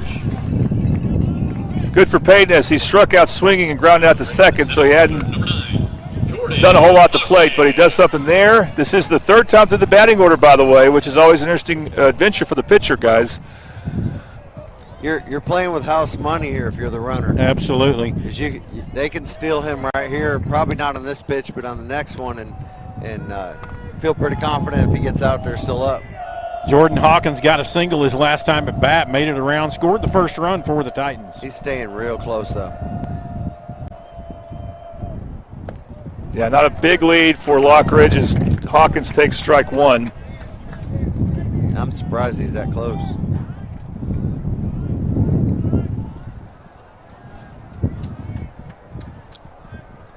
You're not going to worry about him right there. No. Hawkins swings at that outside pitch and misses. And now he's behind 0-2. He might not be 100% right now. Yeah, he might not be. I mean, to sprint, that's the thing. It's one thing to just run normally, but to sprint from first to second, yeah, that'll be interesting to watch. Well, the way he's keeping close, it makes me think he's not. He's just, they're waiting to hit him over. 0-2 pitch, So misses low. He's got a little limp, doesn't he? Yeah, he does. Isaac Segura sprain, the Collinsville pitcher. He's pitched a pretty solid game, but he's been a victim of small ball and big ball, or whatever, long ball, whatever you want to call it. The second run for Crawford, of course, being a home run by Bo Davis. Big hack from Hawkins, and he strikes out swinging, strikes out for the second time. Of course, he's got that big single in between. Low and inside. Again, this is a really good pitcher for Collinsville, and you got to give Crawford credit for getting their 2 runs. Yes. Still looking for more. Jackson Webster had a bunt single that probably should have been allowed to roll foul. Not sure if it would have, though, but that led to the run being scored. He also stole second, was stranded at third. Shows bunt again. He loves to bunt. It's interesting when your 3-hole hitter loves to bunt. But it worked well for Crawford, of course, last time. What you don't want to do is pop it up. No, you do not want to pop it up. That's a double play bunt. Got the barrel under it just a little bit. He dropped his hands. Yep. That is an A-grade lawn care foul ball and strike one. He's showing bunt again. Third baseman creeping up. Pulls back, swings away, ground ball. They go to second, but the shortstop for Collinsville, he really couldn't get up to make it a throw, and of course, we know how well Webster runs. That's Garrett White, who stumbled, got the out at second. Probably didn't have a chance to throw out Webster and did not attempt to throw. I thought he was going to flip it to the second baseman. Well, and he should have. He would have had the double play. Yep, he would have, absolutely. And I was like, why? You know, he had it in his glove. I thought he was just going to open flip it. And he decided to make sure he got that out. Fielder's choice there for Webster puts him on first. Joaquin Golden, who had an RBI ground out his last at bat. It's now up to him to keep this inning going with 2 outs. Takes the first pitch low, ball 1. Grounded out to third base his last time. So he has felt the hit. He had a fly in the first inning. That one was way outside. Yeah. But he's got an RBI. Yep. And that is looming large at the moment. 1-1 to count. He really reached for that one, though. He's only a sophomore, so he can be a bit of a free swinger, but I think it's going to be a great one when it's all said and done.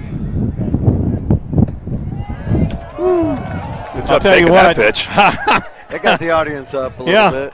That looked pretty close. That was like handing you a big old piece of cake. I thought he might take that. I did too. That's right field all the way. I thought he would take it. I know I know he didn't call it, but wow, I thought he'd nail that thing. Ground ball. Same ball. And it's off the shortstop. That's going to get to center field. Go to third. Webster will take third easily. Wow. It's not what you want if you're Collinsville. Would you call that an E6? I would. You know, it got to the glove. It was not a fast ball necessarily. Yeah. No, he flipped it out of his glove. He flipped it out of his glove. It's one thing if it bounces off of you. It's another thing if it hits your glove. I mean, if it hits your glove. And it was in his glove. It was. Yeah. I call all those in the glove an error. That's got to be an error because I think he tried to pull it and he pulled it. He flipped it right out of his glove. He still has his glove open. And it was the same play that he got the out on a minute ago. Yep. He just kept his feet. So a little higher, but that's about it. Garrett White's had an adventure at shortstop this inning, and we're going to see a meeting at the mound as with 2 outs. Robert, would you consider, now I haven't seen him run much, Kirk, do you consider pinch running here for Golden? For Golden? You know, I would consider it, yeah, absolutely. He's not the fastest guy on the diamond, but... I mean, you want to steal that second base when you have runners at the corners. Yeah, especially when they keep hitting it up the middle. Yeah. That'd be a smart thing to do is... Get him over there. Get somebody's fast in there because, I mean, it's late in the game, and you could afford to do it. Both base runners for Crawford are currently at third base, and now... They don't look like they're going to. No, Golden will stay in. He doesn't... He may run better than we think, but and it may run good enough that they don't need to. But Crawford's got a lot of depth. They have guys who can go and courtesy run and pinch run if you need to.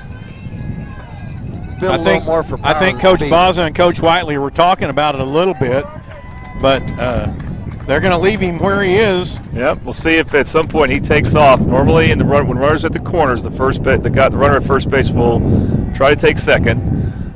Lane Sexton is up to the plate, had a hot bat in the first inning. Takes an inside ball, 1-0 the count. Actually, the second inning for Lane. Yeah, and then he struck out swinging. So right. But the other thing you could do here is get him in the pickle and get this guy in too. Yeah. And with Webster's speed, not a bad idea. That's not a terrible idea to do. Because if they go after that guy at second, he's scoring. They missed twice inside the lane. Well, again, I mean, if you're just trying to play small ball, you can squeeze this right here. I know with 2 outs, but if you can get it down the third base, third baseline, it's a for sure. Yeah, I think Lane's probably fast enough to do that, but that's what I'm saying. Yeah. With who's up and who's on third, I mean, Webster's the fastest guy on the team, probably. Which might be why he's throwing outside. Yeah. But he might be trying to walk him and load the bases. At this point, I'm sure he'll be taken. Trying to draw the second walk. You're gonna if you walk him, you're gonna bring the freshman to the plate. Yeah. A lot more pressure. Walked him on 4 pitches, so that's probably the most out of control we have seen the pitcher Seeger sprain. Or intentional. Or intentional, yeah. Yeah. Because it looked like though So Cannon Anglin in the second inning, he flew out to right field, and then he also then got thrown out at first on a hit back to the second baseman. So he's put the bat on the ball. He's just got to get it through the infield. That's actually a little dangerous as a pitcher. I can tell you that you're not used to throwing balls on purpose, and a lot of times those end up back at the screen. And that guy scores. Yep. Now this pitcher's thrown 5 straight balls, so I would imagine Cannon may be taken until he sees a strike. Ain't got no room either. Yeah. No place to put him. Yep. 1-0. I'd take that too. Hits the outside corner, and that is a good take. Yeah, no doubt. That's going to pop up. But that does even the count 1-1. As Isaac Segur sprain, trying to get out of this so his team can just trail by 2. Base hit in the bottom of the 6th. 1-1. That Looked like that got away a little bit from him, and it's 2-1. Cannon England, a freshman, left-handed hitting catcher. We'll keep calling him a freshman until he's a sophomore. That's right. Which he almost is. Yeah, getting close. We don't see that many freshmen start in the state tournament. And they're trying to pound him outside and get the outside part of the strike zone there. Count goes 2-2. 2 outs. Bases are juiced. England's got to protect a little bit here. Yeah, you don't want to strike out looking. No, foul him off. Do what you need to do till you get the pitch you want. 2-2 delivery. There you go. There you go. Yep, just what you're talking about. A-grade lawn care foul ball. Yeah. Base hit here would definitely break things open.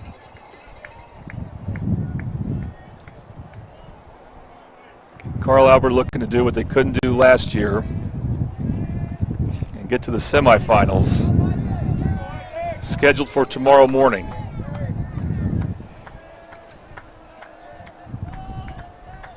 Two delivery. That misses high and outside. Full count, bases loaded. Something's going to happen. Yep. We got Webster at third, Golden at second, Sexton at first, and they will take off with this pitch. Come on, Cannon. Make it good. Chance for Carl Albert to take a solid lead here.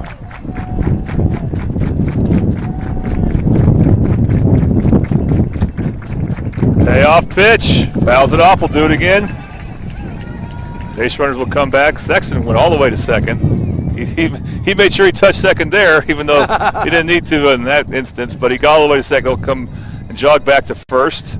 I'm sure he heard about it. Yeah, yeah. He can take a huge lead. Oh, yeah. All right, we'll do it again. I'm surprised the shortstop's so close. The runner at second, I mean. Is so we got a timeout. Do we have a timeout? Yes. You see how you saw a pitch was thrown after the timeout, so I kind of like that he did that, he called that timeout. Look how close that runner at second. Yeah, I don't understand that. He should be over by the shortstop. He should be behind the ump out there for sure. I was going to say, because that's a force out at third. Payoff pitch. That was hit hard to the Collinsville dugout, and an A-grade lawn care foul ball. Coach tried to dig it out, but he threw it in the outfield instead. Yeah, they're going to have to take care of that before they can throw the next pitch, but they get to it.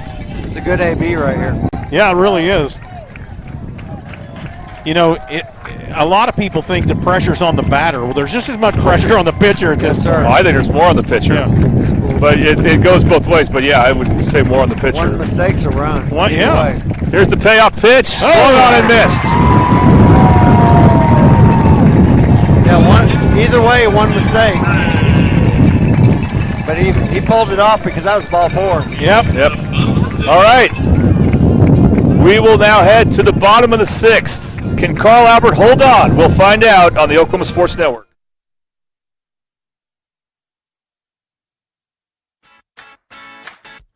Download our free apps on Apple and Android devices.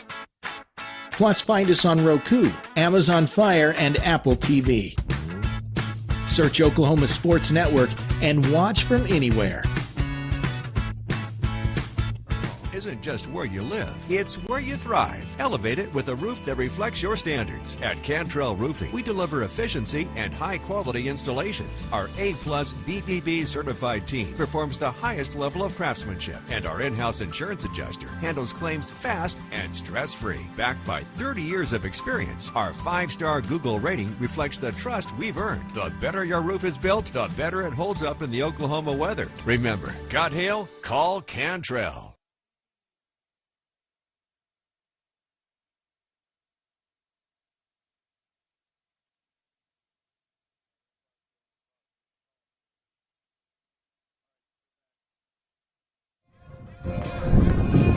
Welcome back to the 5A state tournament here on the Oklahoma Sports Network at Owasso High School. We made the trip to cover fun games like this. Carl Albert leads 2-0. think there may have been a lineup change. He moved Lockridge out of right field. Okay. And that makes sense because, again, he may be a little banged up. Yeah. Lockridge just batted, I think, the last inning. He did. Avery's looks like he's going to get to finish this game, and his next game will be at Barton County College. That's right. Yeah, I hope, and like I said, I'll miss seeing him pitch for Carl Albert. The leadoff is, or the second batter is going with him, looks like. Jordan Hawkins. It's a good combo to have. Yeah, they're both going to Barton County College. Hopefully that'll lead to some good opportunities for him. Maybe get into a 4-year school. I like the idea of going to 2-year school because you get to play right away. If you're good, you know? Yeah, absolutely. That is fouled out of play. As Collinsville needs to get base runners here. This is where you throw your curveball, throw it a little outside because they're really wanting to get somebody on base. They're going to be real active with their bats. Now for Mason, this is his 3rd time facing the batting order. This is the leadoff hitter for Collinsville, Caden Cups, who's down 0-1 in the count thanks to that A-grade lawn care foul ball. Now down 0-2 in the count. He already struck out looking, and he had a sacrifice bunt his previous plate appearance. He threw that breaking pitch, but the batter just let it sit. Let it sit, yeah. I threw it right back at him. So that's Boston Holland in right field. Nice to have that option. And did he go around? He went. Yes. Yes, he did. Another strikeout for Mason Avery. He wasn't even That's asking. 7 strikeouts on the day. He wasn't even asking that umpire. He was pointing at it.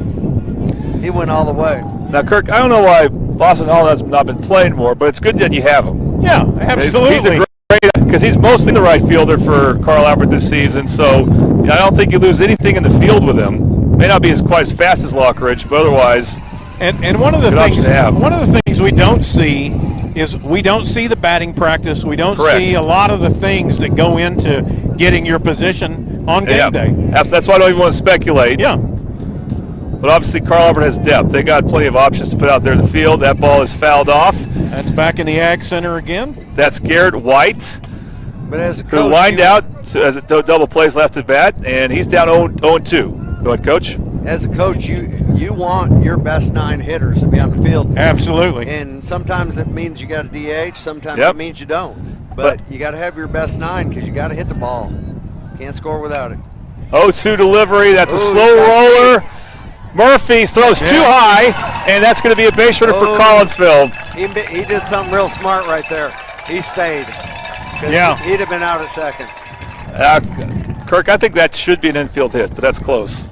Oh, yeah, that's a hit. No, that's a hit. And even though better throw may have gotten him. And again, well, a good throw would have gotten him. but again, this is something, and I'm not going to speak ill, but this is something that Murphy has had some trouble with, is overthrowing Golden at first base in the past. And so if you're Collinsville, you score that as a hit. If you're Carl Albert, you score that as an error. Oh. That goes over Kirk's head. I almost had that one. You know that, right? Yeah, exactly. Now, that's an A-grade lawn care foul ball. Keep it off your pitcher. And real quick, just to address what you said, Coach Judson, I don't know if Coach Wiley's totally sure who his best 9 is. It can kind of change. He's got like 11 or 12 players he can throw out there. That's a good problem to have. Yeah, I agree. Strike, make it strike 2.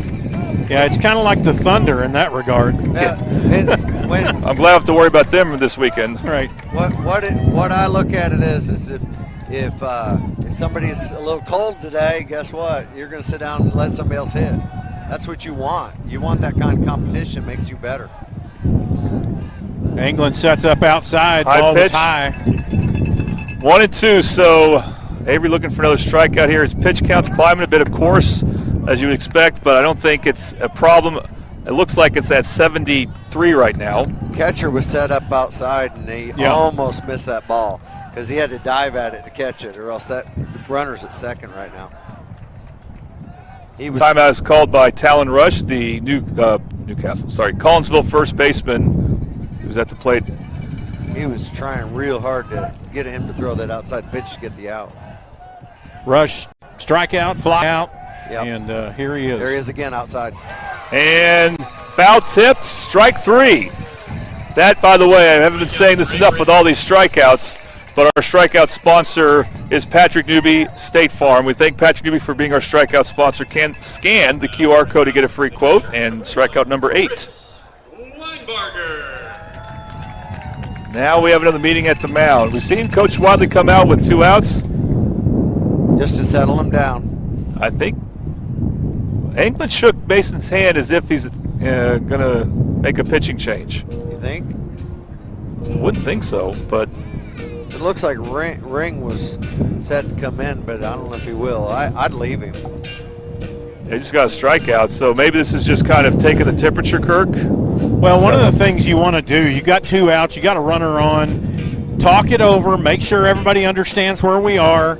If it's a ground ball, take the closest one. You can go to second, you can go to first. Just, again, settle him down. Settle him down, and that's what Coach Whiteley's doing. He just pointed everything out. Yeah, he will stay in. Don't let him get too high. Don't let him get too low. There you go. So Coach Wiley also made a motion with his arm, like he was going to do something, but that doesn't. I'm an amateur trying to read that stuff. So Mason Avery will stay in. Will this be his last inning? His pitch count's not that high. What's he at? Should be about 74. That's not bad. Not this late in the game. No. I think he's going to go all the way. He's still throwing strikes. Still got real good control. His breaking ball's working. I doubt they're going to pull him in, at least this inning. Chris, go ahead, Kirk. That's the thing. If the breaking ball's working, the arm's still live. Yes, sir. And when the breaking ball goes, you can pretty much tell what's happening. 65. 0-2 now. Yeah. Once your breaking ball goes, your fastball slows down. Your fastball slows down, and it just limits what you can throw. Then. Yep. And then they'll sit on your. They'll fastball. start teeing off on you. Yep. Yeah. Weinberger, the batter for Collinsville. He's hit 2 balls to the outfield. He's now down the count 0-2. Can Mason end with a strikeout? This is outside, 1-2. People think it takes a lot more stress to throw a fastball, but it doesn't. It takes more to throw that curveball. It's much easier to throw the fastball because you got so much wrist movement, right? And so much break. That's on right. That. And it takes a lot more. And if you're feeling good about that, you're feeling good about your fastball. 76th pitch. Yeah! And into the strikeout. That umpire's very deliberate, but Carl Albert won't complain. Another strikeout for Mason Avery. He struck out the side. His last start for Carl Albert has been memorable, and they're now 3 outs away. Can Carl Albert add some insurance runs? We will come back and find out with the top of the 7th inning coming up on the Oklahoma Sports Network. At Tommy's Express Car Wash, we know how to love your ride. Try the Works Wash with our signature 14-step cleaning process, engineered to shine and shield your car from the elements. From breaking down dirt and bugs with our Detox Pre-Wash to restoring your vehicle's finish with our ceramic body wax. Give your car the best with our Top Wash. Then complete the clean with free vacuums and mat washers. Download our app and get your first 30 days of the works for free. Tommy's Express. Love your ride. 35% of all auto accident deaths were rolling. This looks like you need our number in your phone. This could be you.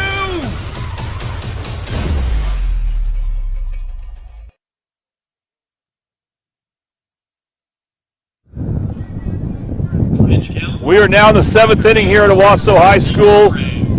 And this battle between the Titans and the Cardinals, as expected, with 2 ace pitchers going at it. We have a low-scoring game, and all the runs have gone to Carl Albert. They're up 2-0. Again, they would love some insurance runs. Meanwhile, Collinsville has not been able to figure out Mason Avery, and they need to hold this to the slimmest lead they can, slimmest deficit they can. This is where you get a little bit open and you try to just swing at some stuff that might not be great. Yeah. You want to get it. You want to get that insurance run. If you get one out of here, this kid can do it too. Isaac Segura Sprain is at 91 pitches.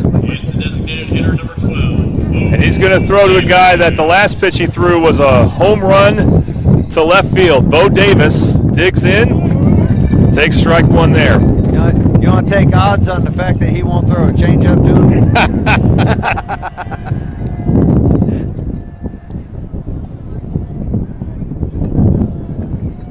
Now it's 1-1. I'd pitch around him. Well, again, we talked about it early on, but you've got so much wind. And, of course, the one that he hit before, it didn't need the wind. It was on a line. It is a line drive. Yeah, he's throwing around him. He is not interested in giving him anything to hit. That pitch outside for a ball. Yeah, the count on the scoreboard at 2-1. Oh, he caught it. 2-2. Good outside strike there. He just nipped that outside corner. Now he might try to get him, but yeah. But I'd throw him a breaking ball now to changeup. Misses way outside. Count goes full to Bo Davis. Mac Murphy on deck.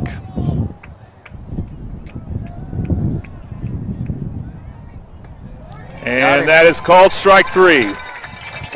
Good job going back inside for Segura Sprain, and Davis will strike out for the second time.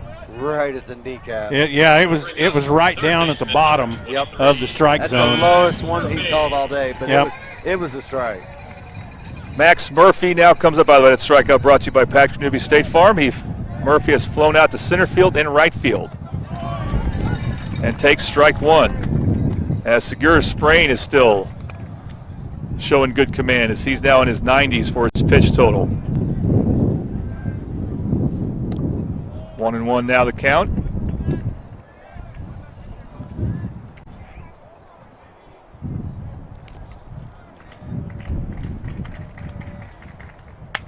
Ground ball that gets to the third baseman, has an easy play to first, and makes the throw for out number 2. A good throw made by Trenton Foster.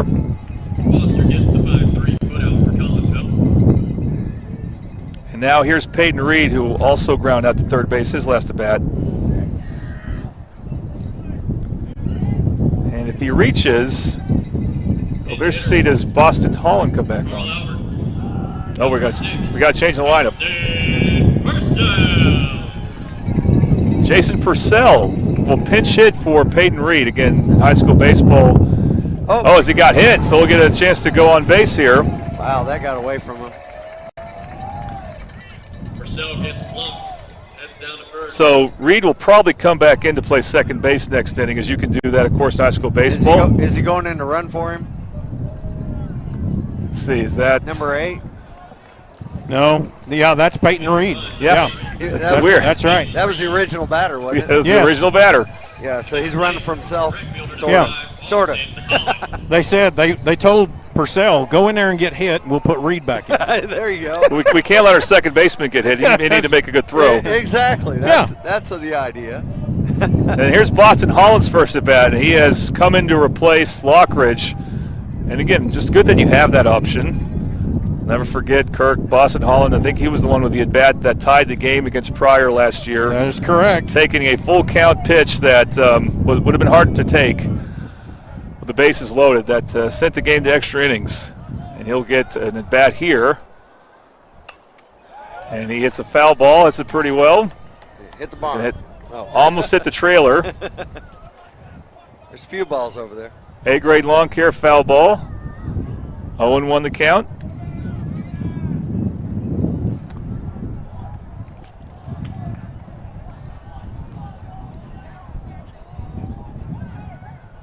High pitch. They go back to first. I really thought he was and Peyton Reed will get back easily. 1-1 the count. I thought he's going to take that one in the helmet. I thought he was going to go to second. Yeah. Pretty quick throw from Weinberger behind the plate for Collinsville. He's quick because he was way off the base. That's probably why they got him running. Segura Sprain's pitch misses there. 2-1.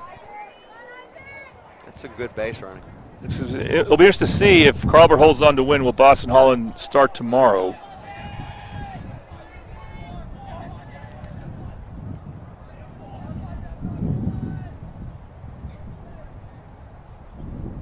Outside.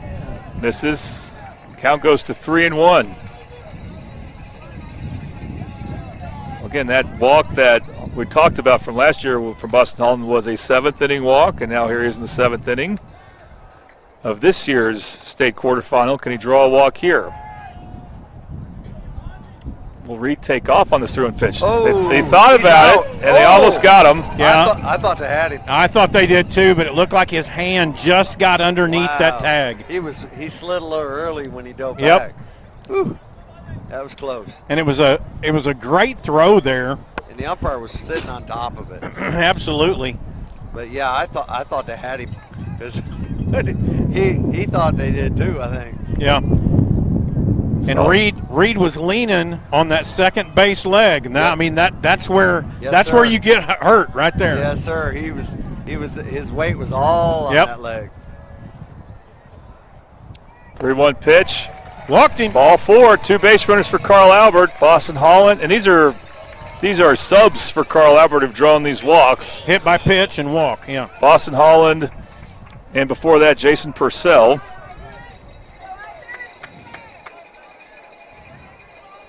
Of course, Purcell we expect to come back out of the game as Reed pinch ran for him and will definitely stay in the game at second base. Here's Jordan Hawkins. Struck out twice, but also has a single that led to a scored run that got Carl Albert started. And a great opportunity for him here. Thought about it, held back, and that's an outside strike, or outside part of the zone. Strike 1.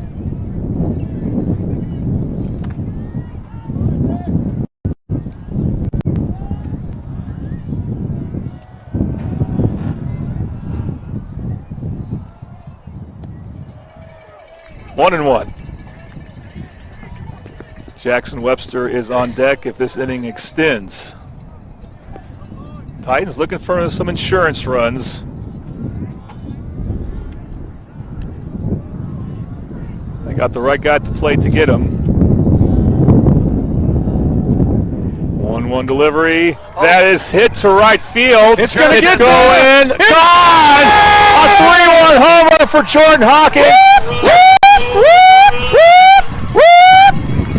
That's an insurance runner 3. There you go. Or 3. Wow. That's some insurance, you're right. That may be the nail in the coffin. Carl Albert leads 5-0. Triple lead screen printing replay if we got that. And an opposite field home run. And I think the wind helped it some there, Kirk. I'm sure it did. It did. If I didn't weigh what I weigh, the wind would have me out there on the field. Wow. Oh, Barton College goes. Yeah. They're going to get 2 gems. You don't see that many opposite field home runs in high school baseball. No.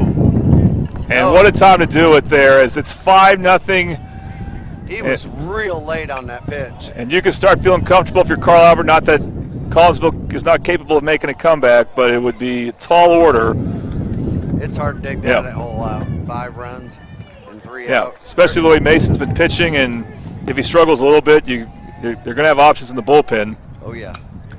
Webster on that second pitch. That should be an out. That's along the left field line, and making a play at it but not able to catch it is the shortstop, Garrett White. Yeah, he was not communicating good with his third baseman. He held up because he thought third was going to get it. Big, long foul ball. Yep. And we thank A-Grade Lawn Care for sponsoring our foul balls. Webster will be down the count 0-2. He's going to make a wardrobe adjustment. All they say is a long strike. That's right. Yep. That's what I've always said. It's just a long strike at that point. That's all it is. And he'll dig in again here in a bit.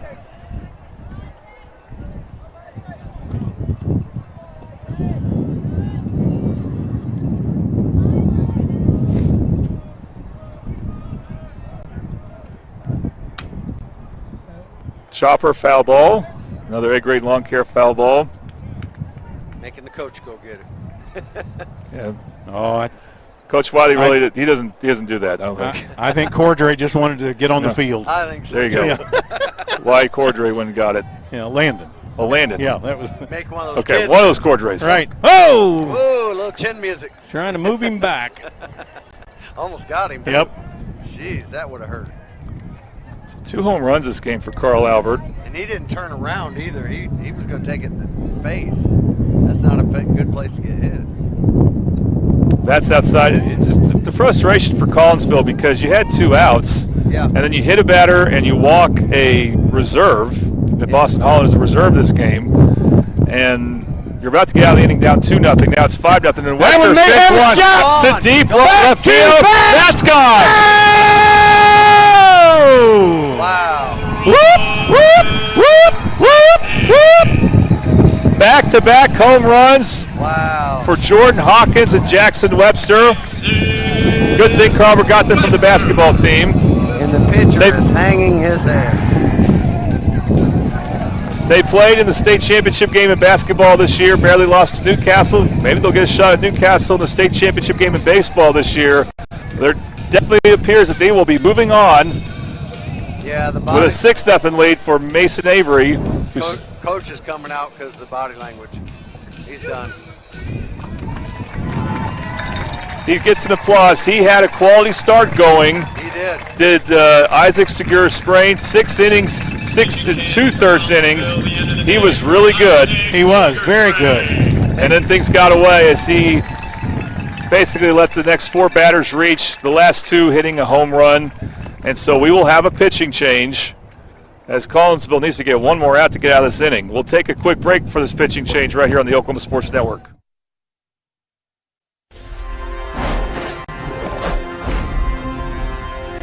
Just where you live. It's where you thrive. Elevate it with a roof that reflects your standards. At Cantrell Roofing, we deliver efficiency and high-quality installations. Our A-plus BBB certified team performs the highest level of craftsmanship, and our in-house insurance adjuster handles claims fast and stress-free. Backed by 30 years of experience, our 5-star Google rating reflects the trust we've earned. The better your roof. More than just going to class.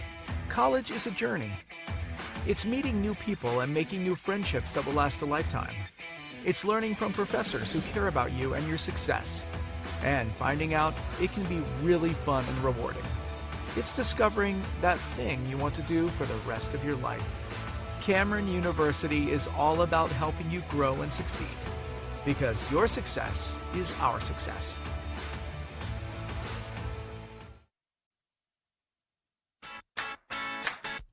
Download our free apps on Apple and Android devices. Plus, find us on Roku, Amazon Fire, and Apple.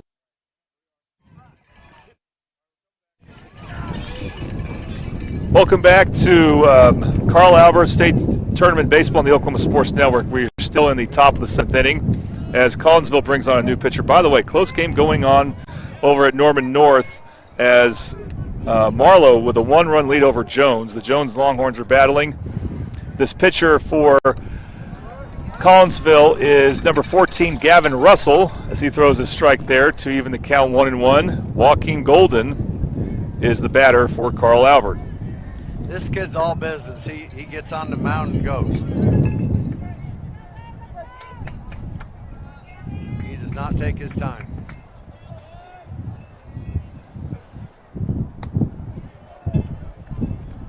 Two 2-1 pitch becomes 3-1. All this damage for Carl Albert done with 2 outs. About to put him on. That's fouled out of play. That'll put the count full. Another A-grade lawn care foul ball. A-grade lawn care for lawn above the rest.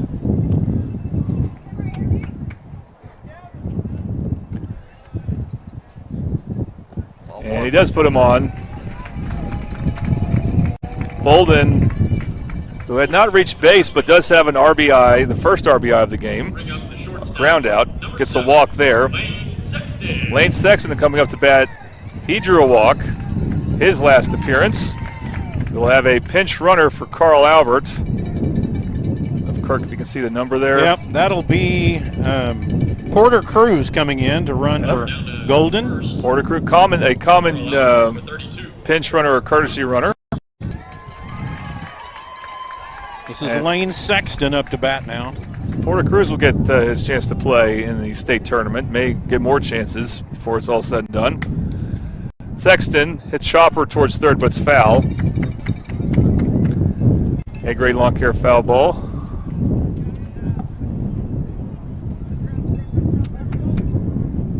Two outs. Cruz should have been moving a lot quicker than he was there. Yeah, I was thinking the same thing. He just kind of jogged off the base.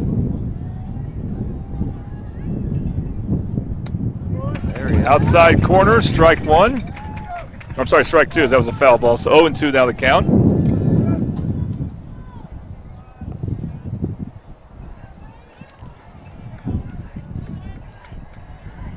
Russell looking to get out of this inning for Collinsville. And he will with a strikeout swinging. As I think he surprised Lane Sexton with that high pitch. All right, Carl Albert with 4 insurance runs. And they are looking good right now to advance here in the 5A state tournament. You are watching Carl Albert Tide State Championship Baseball on the Oklahoma Sports Network.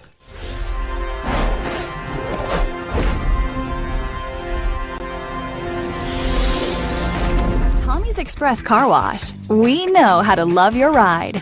Try the Works Wash with our signature 14-step cleaning process, engineered to shine and shield your car from the elements. From breaking down dirt and bugs with our Detox Pre-Wash to restoring your vehicle's finish with our ceramic body wax.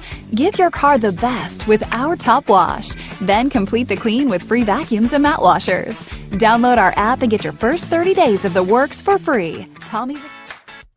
Download our free apps on Apple and Android devices. Plus, find us on Roku, Amazon Fire, and Apple TV.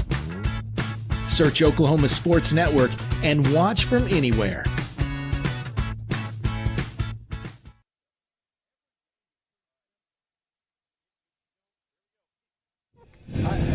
We are now in the bottom of the 7th inning. Carl Albert in firm command, 6-0 over the Collinsville Cardinals. Jordan Ray with Coach K and Coach J. Do you ever go by Coach J, Coach Jetson? Oh, yeah. Okay. That works out well. Mason Avery looking to do throw a complete game, and if he can get a complete game shutout, he will be to Collinsville a name they may dread in Collinsville baseball, because he did this to the Cardinals 2 years ago in the semifinals at Edmond Santa Fe High School. Oh, then he was an unknown. Now you know his name, and he has been one of the great high school baseball pitchers for Carl Albert. Yeah, it's like me and Coach K was saying, when you are still got control of your breaking pitches, you still got control. Oh, yeah. That right there. That's a good sign. That's a great You made the batter back up. When you have control of it, you have your fastball. When right. You don't, the other kid, he did not have that. And he didn't have it in the 3rd inning either. 1-1 now the count. Or 4th inning, I guess it is. But they hit him in the 2nd inning, yeah. I think. And when you start hitting, you can't leave him in late because they're already on him. Mason Avery's 1-1 delivery, swung on and missed. This is Cal Schloman batting. He did walk earlier, popped out to third base. His last appearance. Avery's owned them from the 1st inning on. Yep. Liner right to second. Yep. Nice shoestring catch by Peyton Reed for out number 1. I was going to let that bounce, and I was like, that's a bad idea. Don't let it bounce. No. If it bounces, it's over by the orange sign out there. It's good to go down and get it. Little turf bounce right over your head. Trenton Foster comes in, third baseman here, got hit by a pitch, and then got thrown out on his way to second base. Yeah, on a fielder's choice. Yep.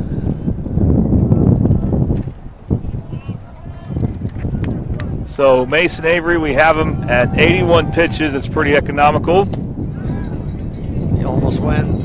And the appeal to the first base umpire will be ball 1. Yeah, the bat never really got past the plate and never got to the plate, really. Nah, he didn't go. That's a good call on the first base on. Oh, ground ball. That's going to be between the shortstop and third baseman as Lane Sexton couldn't quite get there. A base hit for Schloman. And we have a base runner for, sorry, that's Foster. My mistake. Foster with a base hit. And Landon Hollaback, who grounded out to shortstop in a fielder's choice, will bat here. Carl Albert could secure a spot in tomorrow's semifinals. Again, the winner, they would play the winner of Midwest City Pryor, which is a game we're going to have on. Scheduled to start at 1:30. They may push it back a tiny bit, but we'll see. Strike one here. Just got to see when this game ends.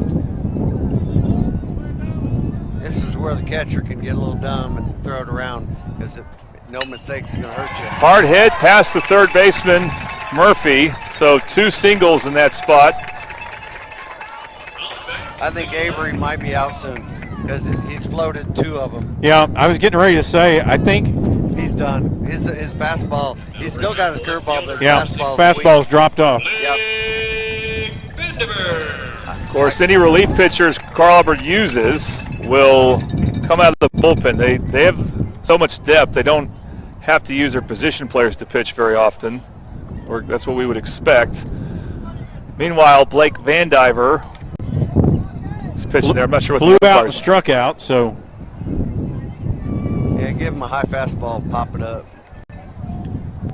So Mason will stay in. So, you know, he wants to get this complete game. Pinch runner for Collinsville down at first. Collinsville bringing in a pinch runner for Foster.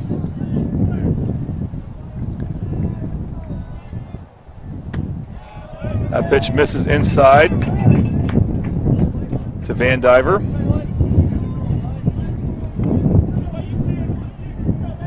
One out here.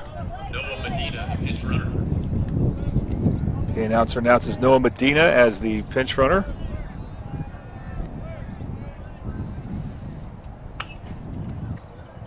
Slices that one foul, and it evens the count 1-1. A-grade lawn care foul ball. Add a little more on it. Beautiful windy day here at Owasso High School. Great baseball program. Up in 6A. Runner-up last year.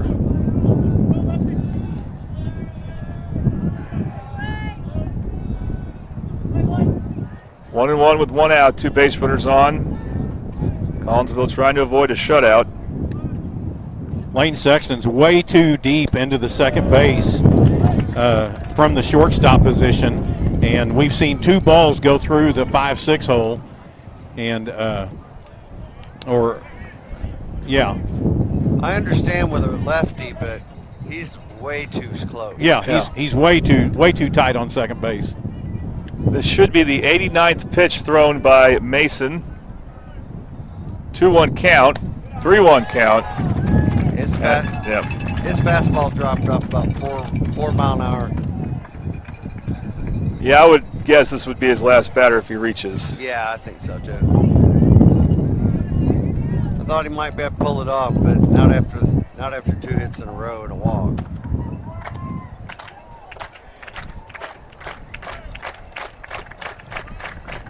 Three-one delivery. Swung on and missed. Strike 2. Swinging for the fence there. See what the base runners do for Collinsville. Is this a 3-1 count with 1 out? 3-2. 3-2 count with 1 out, yeah. Yeah, that might be going on this. Should be anyway.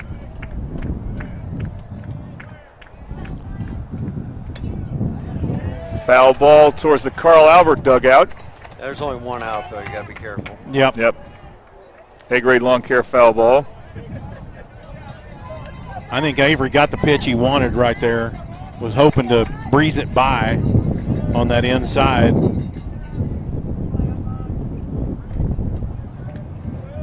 Vandiver did a good job at just keeping it off his hands. And once again, here comes the payoff pitch.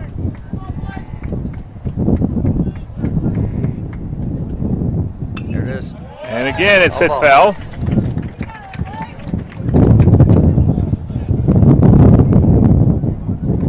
So Vandiver staying alive. He just don't have the juice to get it by him. See if he can get a little juice on this one, get it by him. Either that or throw his breaking pitch here. He can throw it for a strike.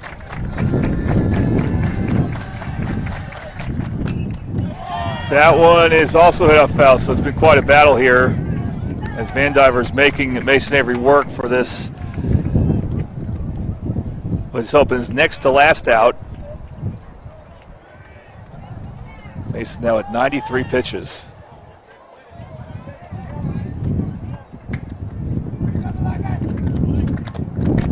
6-0 lead for Carl Albert. They are in control. They need to get 2 more outs. Had a hard time getting the second out. And here is the payoff pitch. Ground ball taken by Golden. He throws to second, and that was a good decision there. The runners and corners. Gets the out. Yeah, he had no chance to get him at first. He's fast. Yeah. He's going to leave him in there and let him see if he can work it out. 2 away. All you need to do is get that one out, and good job by Golden getting that one out. Avery's looked at the dugout a couple times, shaking his head. He don't want to come out.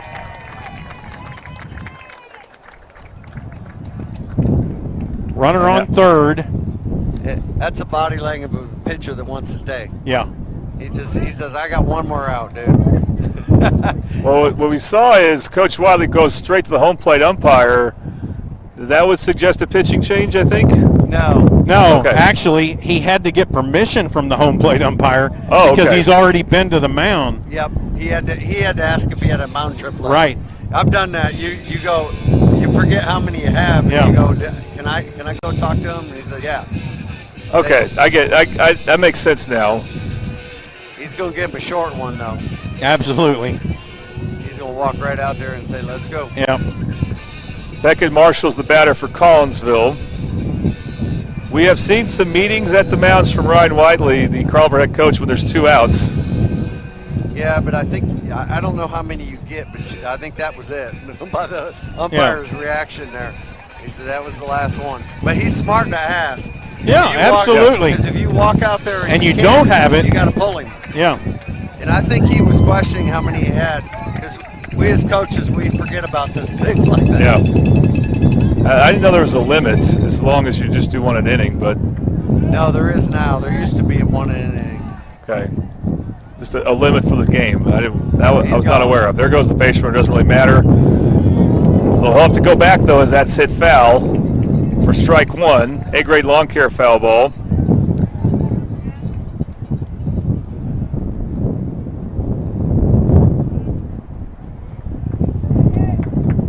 So Beckett Marshall hit a single his first trip. There goes the ringer. They're not paying any attention to him to let him go. And that pitch is taken for a ball. That would be catcher's indifference there.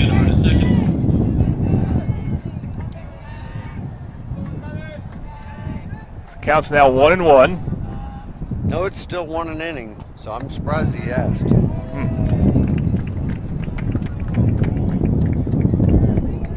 Either way, he played it safe. 2-1 the count.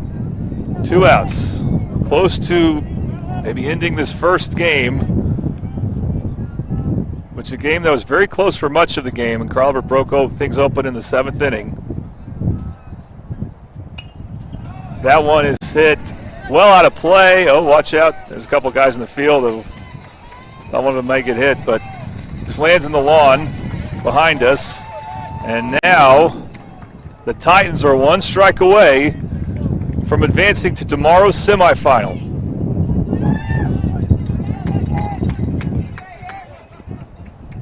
Also encourage you that are paying attention to this game, they're listening live, watching live, to check out Jones's game against Marlowe. As Jones was down by a run late in the game last we checked.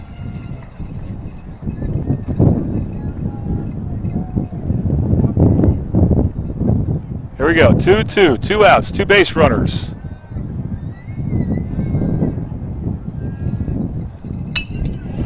Line to second. Taken by Reed. Fields it cleanly. The throw gets past Golden. Gonna get 2 runs in. And it's going to be 6-2. And it went in the dugout. And the He gets second. base runner, Marshall, gets to take second. It went in the dugout, so they gave him second. So we're not quite over yet here. It's nice to have insurance runs. Those 4 absolutely. How important are those 4 runs now? It would be 2-2. At 6. Now would that be an E4? Yeah. Yes. Yeah. Yes. I think so. 100%. Yeah. Yeah, that's definitely. Now batting the right fielder, number 19. And it's a costly one with 2 runs.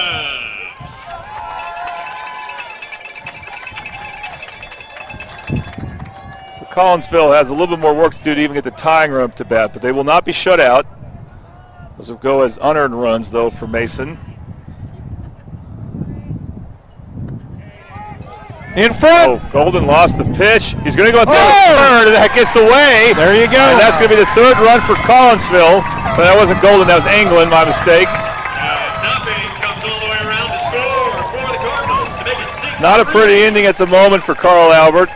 I say Still need to get 1 more out. I say you can get careless, but not after the 2 runs. No. The careless comes with no runs. He got real careless. England just lost track of the ball, and then he's trying to say he interfered with him. Maybe he did not. If he interfered with him, he should have smoked him. Yeah. That's all you can do. As you know, you hate to tell a kid to do that, but that's what we tell him. That's what we tell him. Yeah. If he's standing in the way, you got to hit him. This is one of those things too. At this level of ball, I don't want to say anything about him being a freshman, but everybody's going to get the idea. Yep. At this level of ball, you just got to hold that. You got to eat that ball. You got to eat it. Yeah. Let him have third. Who cares? Yeah. You got 1 out. Let's pay attention, and we'll move on. But also as a coach, you tell him that is in play. Can they get the throw off by Murphy? Cannot. An infield single. Whoop. Well, now things are interesting because Collinsville with 1 more base runner will have the tying run up to bat. That last out's always the toughest. Yeah. In that play, though, the base coach or the player stayed in the box. Yeah. You can't try to divert your throw. No. You either eat it or you throw it. Right. But if you throw it, you can't try to divert it around him or above him because you're always going to launch it. So Murphy could not make that throw. Tough one to make. They're sticking with Mason Avery, though. Usually this is what you get pitchers pulled right here. Yeah. And it's not his fault. No. It's 2 errors on it. I don't think he has any earned runs, by the way. No. Yeah, because there's 2 outs. 0. So 0-1 the count. So he's just going to get reset, try to refocus. Again, a slow roller, but this is out of play. Foul territory, foul ball, A-grade lawn care foul ball. Good breaking ball, though. And once again, he's down to his final strike. But we're at the top of the order for Collinsville. Caden Cupp's the batter now. Well, the bad thing is or Garrett White. Garrett White's it's the batter. Garrett White. Yeah, Caden Cups is standing on He's first. the one that got the infield single. If he reaches, the tying run is on the plate.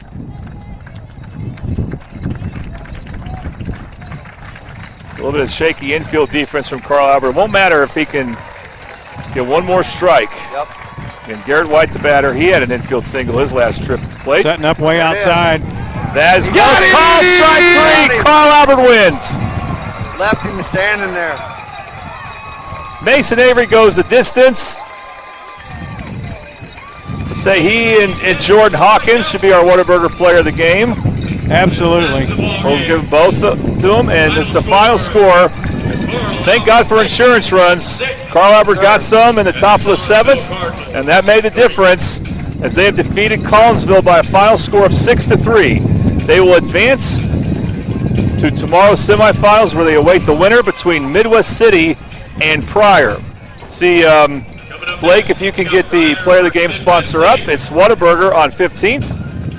Build your What a Deal today at Whataburger with the new Big Ranch wrap. premium Whataburger chicken bites or bacon cheese Whataburger. Eat big for just a little, only at Whataburger. We'll say Mason Avery pitching his final game for Carl Albert, and Jordan Hawkins, who had 2 base hits, 2 runs scored, and a 3-run homer, will get player of the game. Real quick, guys, any thoughts about Carl Albert tomorrow? Well, I mean, obviously you had to win today to get to tomorrow. They did their job, and really did not have. I mean, we saw the 2 home runs, but they didn't have all their bats working today. Right. And so, you know, the pitcher cooled it off. Yeah, they had 4 scoreless innings out of 7. So good pitching by Collinsville. Everybody knows that you're going to have to win that first game. So nobody's going to have their ace on the mound tomorrow. So here we go. I mean, you know, you've got to get the bats going to win in the state championship. One of the things I always say is, do not want to leave a pitcher in after the 5th inning if he's already gave up a lot of hard hits early in the game.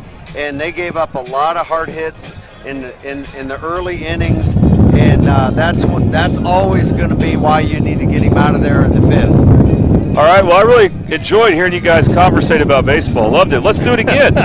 So coming up soon, Midwest City will take on Pryor. We'll have that game for you. For now, Carl Albert wins. We'll have their game tomorrow here at Owasso High School. Times may change. There's a little bit of rain possibility, but we'll see. Not much. So just stay tuned for that. But anyway, thanks, guys, and we appreciate bringing you this game. Carl Albert beating Collinsville, the Oklahoma Sports Network.